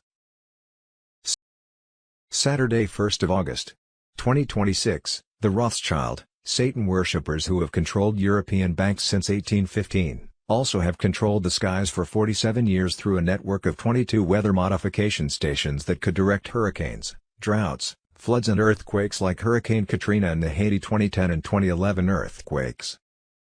Their program called Throne Climate was funded by a labyrinth of NGOs, carbon credit systems and green energy foundations. They caused $4.2 trillion in natural disaster damages since 1979. Why? Because the weather controls everything and the disasters were a money-making venture where they could also further control the people. Food prices, insurance markets, government stability, migration systems, election outcomes. A few days ago, the last Rothschild station was disconnected, seized in an operation by Trump's global military alliance that involved 6 nations. The weather was no longer a weapon for the first time since 1979. Saturday, 1st of August. 2026 White Hats have located the advanced systems hidden in Antarctica. Free energy technology is being prepared for a release. Zero-point systems are no longer a theory, they're real. Saturday, 1st of August. 2026 The official story of the lone gunman in Dallas on November 22, 1963, is one of the most transparent lies in human history. John F. Kennedy was not killed by Lee Harvey Oswald. He was publicly executed by the deep state as a warning to any future leader who dared to challenge the invisible government. JFK was systematically dismantling the pillars of the cabal's power, the CIA, the military-industrial complex, and most importantly, the private central banking system. The smoking gun that led to his execution was Executive Order 11110. Signed on June 4, 1963, this order gave the president the authority to issue silver-backed currency, bypassing the Federal Reserve. The alliance has revealed that the mission JFK started is finally being completed. The QFS, Quantum Financial System, is the modern realization of Executive Order 11110, a return to gold and silver-backed currency that renders the Federal Reserve obsolete. The Secret Service and the CIA structures that facilitated the assassination are being purged. JFK's son, JFK Jr., and the military patriots who remained loyal to the Republic have been working in the shadows for decades to prepare for this moment. Saturday, 1st of August. 2026 U.S. Treasury holdings exposed. Over $2.3 trillion in off-ledger assets have been quietly positioned through U.S. Treasury-aligned channels since 2018. They were stored across strategic reserves in Texas, Nevada, Colorado, and Alaska. These assets were never recorded in public balance sheets. Sovereign funds and restructured under emergency authorization protocols. Internal documents link these holdings directly to the ISO 20022 transition framework, preparing a fully asset-backed settlement layer, Tier 4B ISO 20022 on Telegram. See possible timing, Judy note, on Saturday 1st of August. 2026 The below dates were published by several valid sources, but could not be confirmed. On Friday, July 31, 2026 the global currency reset ignited across 209 nations as the quantum financial system went fully live overnight. On Monday, August 3, 2026 the Starlink emergency broadcast system streams. On Tuesday, August 4, 2026, 10 days of darkness intensifies with a full media blackout. Starting Thursday, August 6, 2026, initial redemption centers in the US and EU are expected to go live for private appointment scheduling. On Friday, August 7, 2026 martial law enforcement was expected to complete mass arrests of remaining deep state medical elites. Saturday 1st of August. 2026 starting Thursday 6th of August initial redemption centers in the US and EU are expected to go live for private appointment scheduling. These centers are pre-designated quantum access locations for early adopters and pre-authorized individuals to transition into the QFS ecosystem. I've seen documentation outlining the process: biometric scan entry, currency exchange at fixed quantum rates, onboarding to sovereign asset accounts, immediate digital wallet deployment. Saturday 1st of August. 2026 behind the scenes, the banking world is making moves that confirm QFS is locking into place at the highest levels. For the first time, we're seeing clear signs from major financial institutions and authorities that they have embraced the new system. Central banks. Several central banks have quietly updated policies to reflect a gold-backed standard. Today, a few even adjusted official reports to show expanded gold reserves now supporting their currency. Insiders say that just last night, central bankers held emergency calls to coordinate this historic switch. It's subtle, but a global shift to asset-backed money is underway. Major banks. Internal memos at multiple large banks indicate their systems are live on QFS. One top-tier bank even congratulated staff in a confidential bulletin for a successful transition. While public statements remain cautious, these institutions are preparing to guide customers through the changes, from seeing debts wiped off accounts to navigating the new digital wallet interface. Currency revaluations. The long-anticipated global currency reset has begun. Users are now seeing updated exchange rates in their QFS wallets for certain currencies. For example, holders of the Iraqi dinar is reporting dramatically higher values overnight, reflecting those nations' true asset wealth. These quiet adjustments confirm that every currency is being readjusted to its real, commodity-backed worth. Instant settlements, international transfers that once took days are now completing in seconds. Early cross-border tests on QFS saw money sent from Asia to Europe arrive almost instantly, with zero fees. Such speed and efficiency was impossible under the old SWIFT system, proving that banks have indeed switched over to the quantum network for moving funds. Piece by piece, the financial establishment is affirming the QFS revolution. It's no longer speculation or trial runs, it's in progress across the globe. As these institutional confirmations roll in, it won't be long before the whole world acknowledges that the financial system has fundamentally changed. Saturday 1st of August, 2026, the final countdown. QFS activation nears. The quantum financial system is no longer a theory or a distant possibility, it is imminent. The final phase of integration is underway, with global infrastructure shifting to accommodate the most advanced financial architecture ever conceived. Nations are quietly aligning their systems, preparing for the complete and irreversible transition to a gold-backed, transparent economy. Debt slavery ends. Central banks, once the lifeblood of the cabal's control, are being phased out. Trillions in fraudulent debt, created through deception, will be wiped clean. Governments will no longer be able to enslave their people through perpetual borrowing. No more market manipulation. Stock markets, forex, and commodities have long been manipulated by elite financial institutions. With QFS, every transaction is monitored in real time, ensuring fair valuation based on true supply and demand. The age of artificial crashes and economic blackmail is over. Instantaneous settlements, the days of slow, manipulated banking transfers are gone. With quantum processing speeds, transactions will settle instantly, no intermediaries, no hidden fees, no delays. The people will finally have control over their own wealth. The collapse of the fiat system is underway. Look around, the signs are everywhere. Banks are shutting down. Major financial institutions are restructuring. Nations are hoarding gold. The old system is imploding under its own corruption. Governments and elite players are scrambling, but there is no escape. QFS has already accounted for every last piece of hidden wealth, and when the final switch is flipped, their ill-gotten gains will be worthless. The Great Awakening and global economic freedom. The world is about to experience the greatest financial reset in human history, but only those who are prepared will thrive. The coming weeks will be intense. Banking collapses, arrests, and sudden economic shifts will shake the unawakened masses. But for those who understand what is happening, this is the dawn of a new era. Watch for public announcements. The transition will not be hidden much longer. Official disclosures will confirm the QFS activation, marking the true beginning of the wealth redistribution process. Stay out of fear. The chaos you see is the necessary destruction of a broken system. Trust the process. Prepare for prosperity. Those aligned with the new system will witness abundance like never before. Financial oppression is ending, and the future of sovereign wealth is here. Medbed timing. Medbed activation on Telegram. On Friday, July 31, 2026, the global currency reset ignited across 209 nations as the quantum financial system went fully live overnight. Trump's global military alliance seized the final cabal gold vaults. Nizar and Jazar wealth transfers flood sovereign accounts within hours. Simultaneously, U.S. Space Force confirmed holographic medbeds now fully operational inside 840 subterranean restoration centers worldwide. Select groups already healed. The program was called Throne Climate and was funded by a labyrinth of NGOs, carbon credit systems, and green energy foundations, all connected to the same family office in Geneva that has controlled European banks since 1815. A few days ago, the last station was disconnected, seized in a military operation involving 6 nations that have never publicly acknowledged working together. The weather is no longer a weapon. For the first time since 1979, the skies belong to no one. Every natural disaster of the last 47 years had a signature, a digital fingerprint embedded in the ionosphere that preceded it.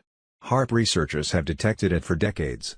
They were ridiculed, but they were right about everything. Hurricane Katrina, frequency trace detected 72 hours before impact. The 2010 Haiti earthquake has the same frequency signature, originating from a station in Venezuela. The 2011 earthquake, Signature attributed to a flagless ship operating in the Pacific. The ship's registration, obtained via QFS Maritime Tracking, belongs to a company conveniently located in the Cayman Islands. The company's sole director, a family trust of the Rothschild family. They didn't predict disasters, they ordered them. Why control the weather? Because the weather controls everything. Food prices, insurance markets, government stability, migration systems, election outcomes. They didn't need an army. They didn't need murders. They needed rain or drought in the right place at the right time. $4.2 trillion in natural disaster damages since 1979. Betting on the destruction they created. Harvesting the suffering they caused. For the first time in half a century, the rain will fall where it should fall. Our Saturday, 1st of August, 2026, the JFK assassination, Executive Order 11110 and the War on the Federal Reserve.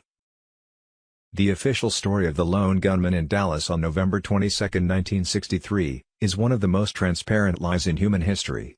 John F. Kennedy was not killed by Lee Harvey Oswald, he was publicly executed by the deep state as a warning to any future leader who dared to challenge the invisible government.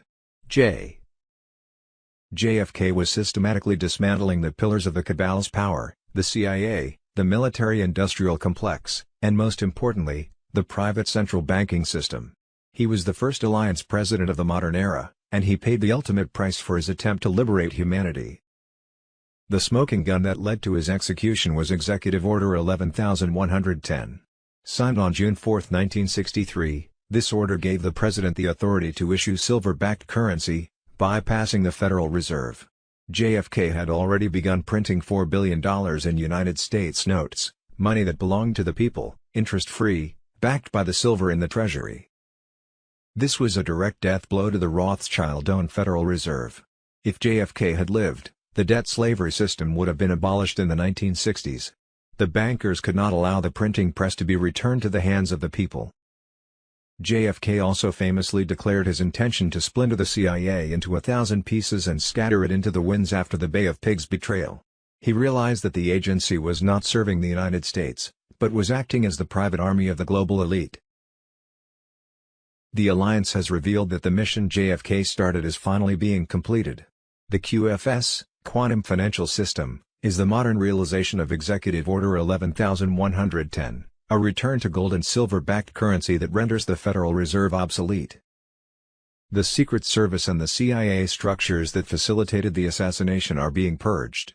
JFK's son, JFK Jr., and the military patriots who remained loyal to the Republic have been working in the shadows for decades to prepare for this moment. The truth about Dallas is the key that unlocks the door, but the truth has a way of coming back to life. The script they wrote in 1963 is being torn up. The era of the puppet presidents is over. Saturday, 1st of August, 2026, it's all connected. Joe Biden issued Anthony Fauci a pardon starting in 2014. 2014 was the year the CIA took over the Ukraine government. Under CIA supervision, Ukraine fell into civil war in February 2014. Obama. It's all connected. So that's like the scariest thing that's ever happened. The potential to destabilize the world more than anything that's happened in my lifetime. Democrats have been involved with Ukraine biolabs since the CIA overthrew the Ukraine government. Many speculate this is the whole reason Ukraine was chosen for the war. It's very clearly the reason why Anthony Fauci was pardoned back until 2014. Saturday, 1st of August, 2026 Operation Paperclip, the Nazi roots of the modern deep state. In 1945, as the smoke cleared from the ruins of World War II, the United States government launched a top-secret program that would change the course of human history. Known as Operation Paperclip, this initiative involved the recruitment of over 1,600 Nazi scientists, engineers, and technicians, many of whom were high-ranking members of the SS and complicit in war crimes. They weren't brought to America to face justice, they were brought to lead the nation's most sensitive scientific and intelligence agencies. The Third Reich didn't die in a bunker in Berlin, it was transplanted into the heart of the American military-industrial complex. The most famous of these recruits was Wernher von Braun, the mastermind behind the V-2 rocket that terrorized London. In the U.S., he became the father of the space program and the first director of NASA's Marshall Space Flight Center. But the space he was building was not for the benefit of humanity. Von Braun and his colleagues brought with them the occult knowledge and advanced propulsion theories that the Nazis had been developing in secret. They used the NASA narrative as a front to continue their research into anti-gravity, frequency weapons, and mind control. The Fourth Reich was not built with tanks and soldiers, but with patents and laboratory coats. Operation Paperclip also birthed the CIA. Nazi intelligence officers, led by Reinhard Gecklin, were integrated into the U.S. intelligence community to form the Gecklin Organization, which eventually became the backbone of the CIA's clandestine operations. They brought with them the techniques of psychological warfare, mass surveillance, and black site interrogations that they had perfected in Europe. This is why the modern deep state operates with the same ruthless efficiency and secrecy as the organizations it supposedly defeated. The global elite didn't win the war, they simply changed uniforms. The alliance has revealed that the influence of Operation Paperclip is finally being purged. The secret documents that link modern corporate and government structures to these Nazi roots are being declassified. The New World Order was the ultimate goal of the Paperclip scientists, a world managed by a scientific elite through technology and fear. But the Great Awakening is exposing these foundations. As the truth of NASA and the CIA's origins comes to light, the Fourth Reich is collapsing. The paperclips are being removed, and the files of history are being corrected. Code: Paperclip Secret /Fourth Reich /Von Braun Legacy /CIA Origins. They told you they defeated the enemy. They lied to hide the fact that they gave the enemy a new office and a new budget. The uniform changed, but the agenda stayed the same. The war never ended, it just went into the shadows. But the shadows are disappearing in the light of the truth. Saturday 1st of August. 2026 The Bohemian Grove, the mock sacrifice and the real power behind the curtain, Mr. Kidpool on Telegram. Every July, for over 140 years, the most powerful men in the world, presidents, CEOs, media moguls, and high-ranking military officials, gather in a 2,700-acre redwood forest in Monte Rio, California. This is Bohemian Grove.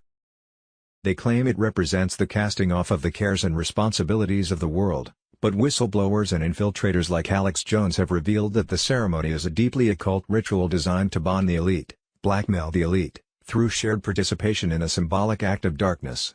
It is the public admission that for these men, the care for humanity is something to be burned away. The real business of the Grove happens during the lakeside talks. These are off-the-record speeches where major global policies are debated and finalized. It was at the Bohemian Grove in 1942 that the Manhattan Project, the development of the atomic bomb, was allegedly conceived and planned. Decisions about who will be the next president, which wars will be funded, and how the global economy will be restructured are made over drinks in the woods.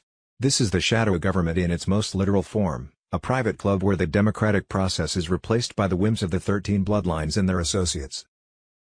The alliance has revealed that the Grove is one of the primary frequency nodes for the cabal's control system. The rituals performed there are designed to anchor a low-vibration energy into the Earth's grid. However, the White Hats have recently infiltrated the Grove's security systems and recorded the lakeside talks of the last few years. This evidence is being used to build the cases for the global tribunals. The owl is being exposed, and the men who think they can hide in the redwoods are finding that there is nowhere left for the shadows to exist. The cremation of care is being replaced by the exposure of truth. Code: Bohemian Grove /Moloch Ritual /Lakeside Talks /Shadow Government. They told you it was just a gentleman's club. They lied to hide the fact that they were deciding your future in the dark. The forest is quiet, but the secrets are screaming. The elite think they are the ones who hold the fire. They forgot that the light belongs to everyone. Saturday 1st of August. 2026 In 1945 after World War II, the U.S. recruited over 1,600 Nazi scientists, engineers, and technicians, high-ranking members of the SS, who were complicit in war crimes, to lead the nation's most sensitive scientific and intelligence agencies. The torture divided their thinking patterns into multiple personalities which their perpetrators could then control throughout their lives. Their testimonies were never released to the public and video recordings were erased from the internet. No further investigation was ever started, let alone completed, after the 1970s and 1995's congressional hearings. All three witnesses later died of mysterious causes, their dramatic information about blackmail and bribery of Congress members having been covered up. Congress has never acted on these heinous crimes of the CIA that were believed still going on today. An emergency broadcast I saw this earlier where the fires in Washington were approaching Spokane, Washington, and I was like, check back on that. So I checked back, and sure enough, it is burning houses. Emergency evacuations are going on. It looks like directed energy weapon use to me. All right, we're seeing the telltale signs, trees burning from within, out in the middle of nowhere. The branches are completely nothing going on, but the whole trunk of the tree is on fire. Directed energy weapon. There's homes that are burned where there's, again, trees all around them, but the houses are burning. So we'll see tomorrow, probably some devastation. But right now, as we're speaking, there's emergency evacuations, people having to leave their homes very quickly. It's looks pretty devastating. And there's a In-N-Out Burger shooting, mass shooting. Now we know Spokane, Washington is a conservative enclave. It's kind of like some of the other places that have been hit by directed energy weapon attacks. So conservative places, seems like they're going after them. Now we saw that Fauci was basically brought before, humiliated in front of, and now I think all bets are off, and the deep state is going to really sock it to us. And we talked about this as we start to take down the deep state and start to expose them. They're really going to start to unleash a lot of stuff on us. So I think this is what we're seeing right now. The fires up and down Northern California to Washington State, Oregon State. Fires are out of control in a lot of those areas. And we're seeing a conservative company, the CEO of In-N-Out Burger, decided to leave California because it was so bad. And this is kind of the stuff we're going to start to see. Now, remember in Idaho, we had those college kids that were stabbed. I basically said that was a false flag that they did on that one, and I proved a lot of things on that. So Idaho seems to be a pretty bad place. They got some bad people in there that are doing some pretty out of control stuff. So let's jump in. Let's look at some of the stuff that's going on out there. So there's a live feed that I'm looking at, and just like I said, looks like these houses are catching on fire. Now you're going to see here, back here, there's trees on fire, but it looks like the houses caught them on fire.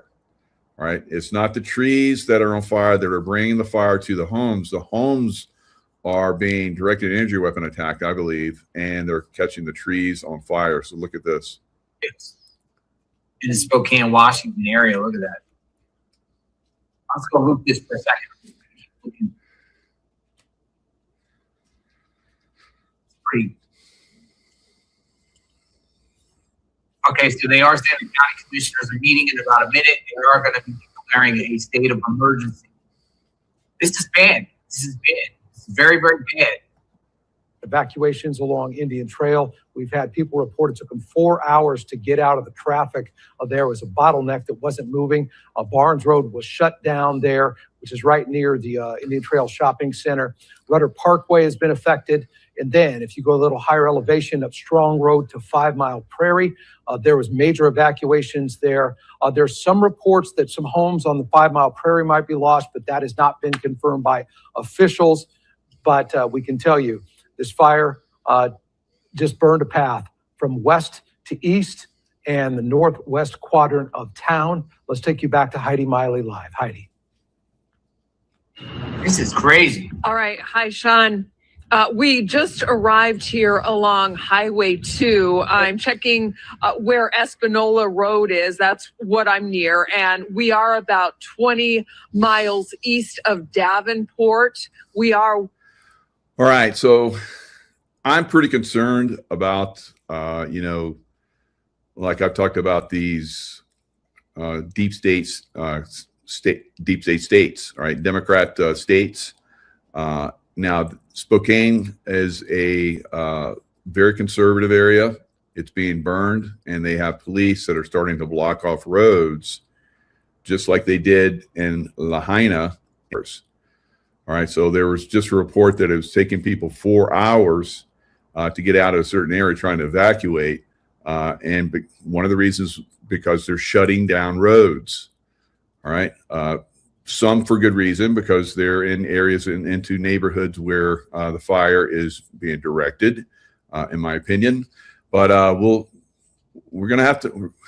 I've been saying for a long time, we're going to have to get out of these big blue cities, guys, and the states themselves now.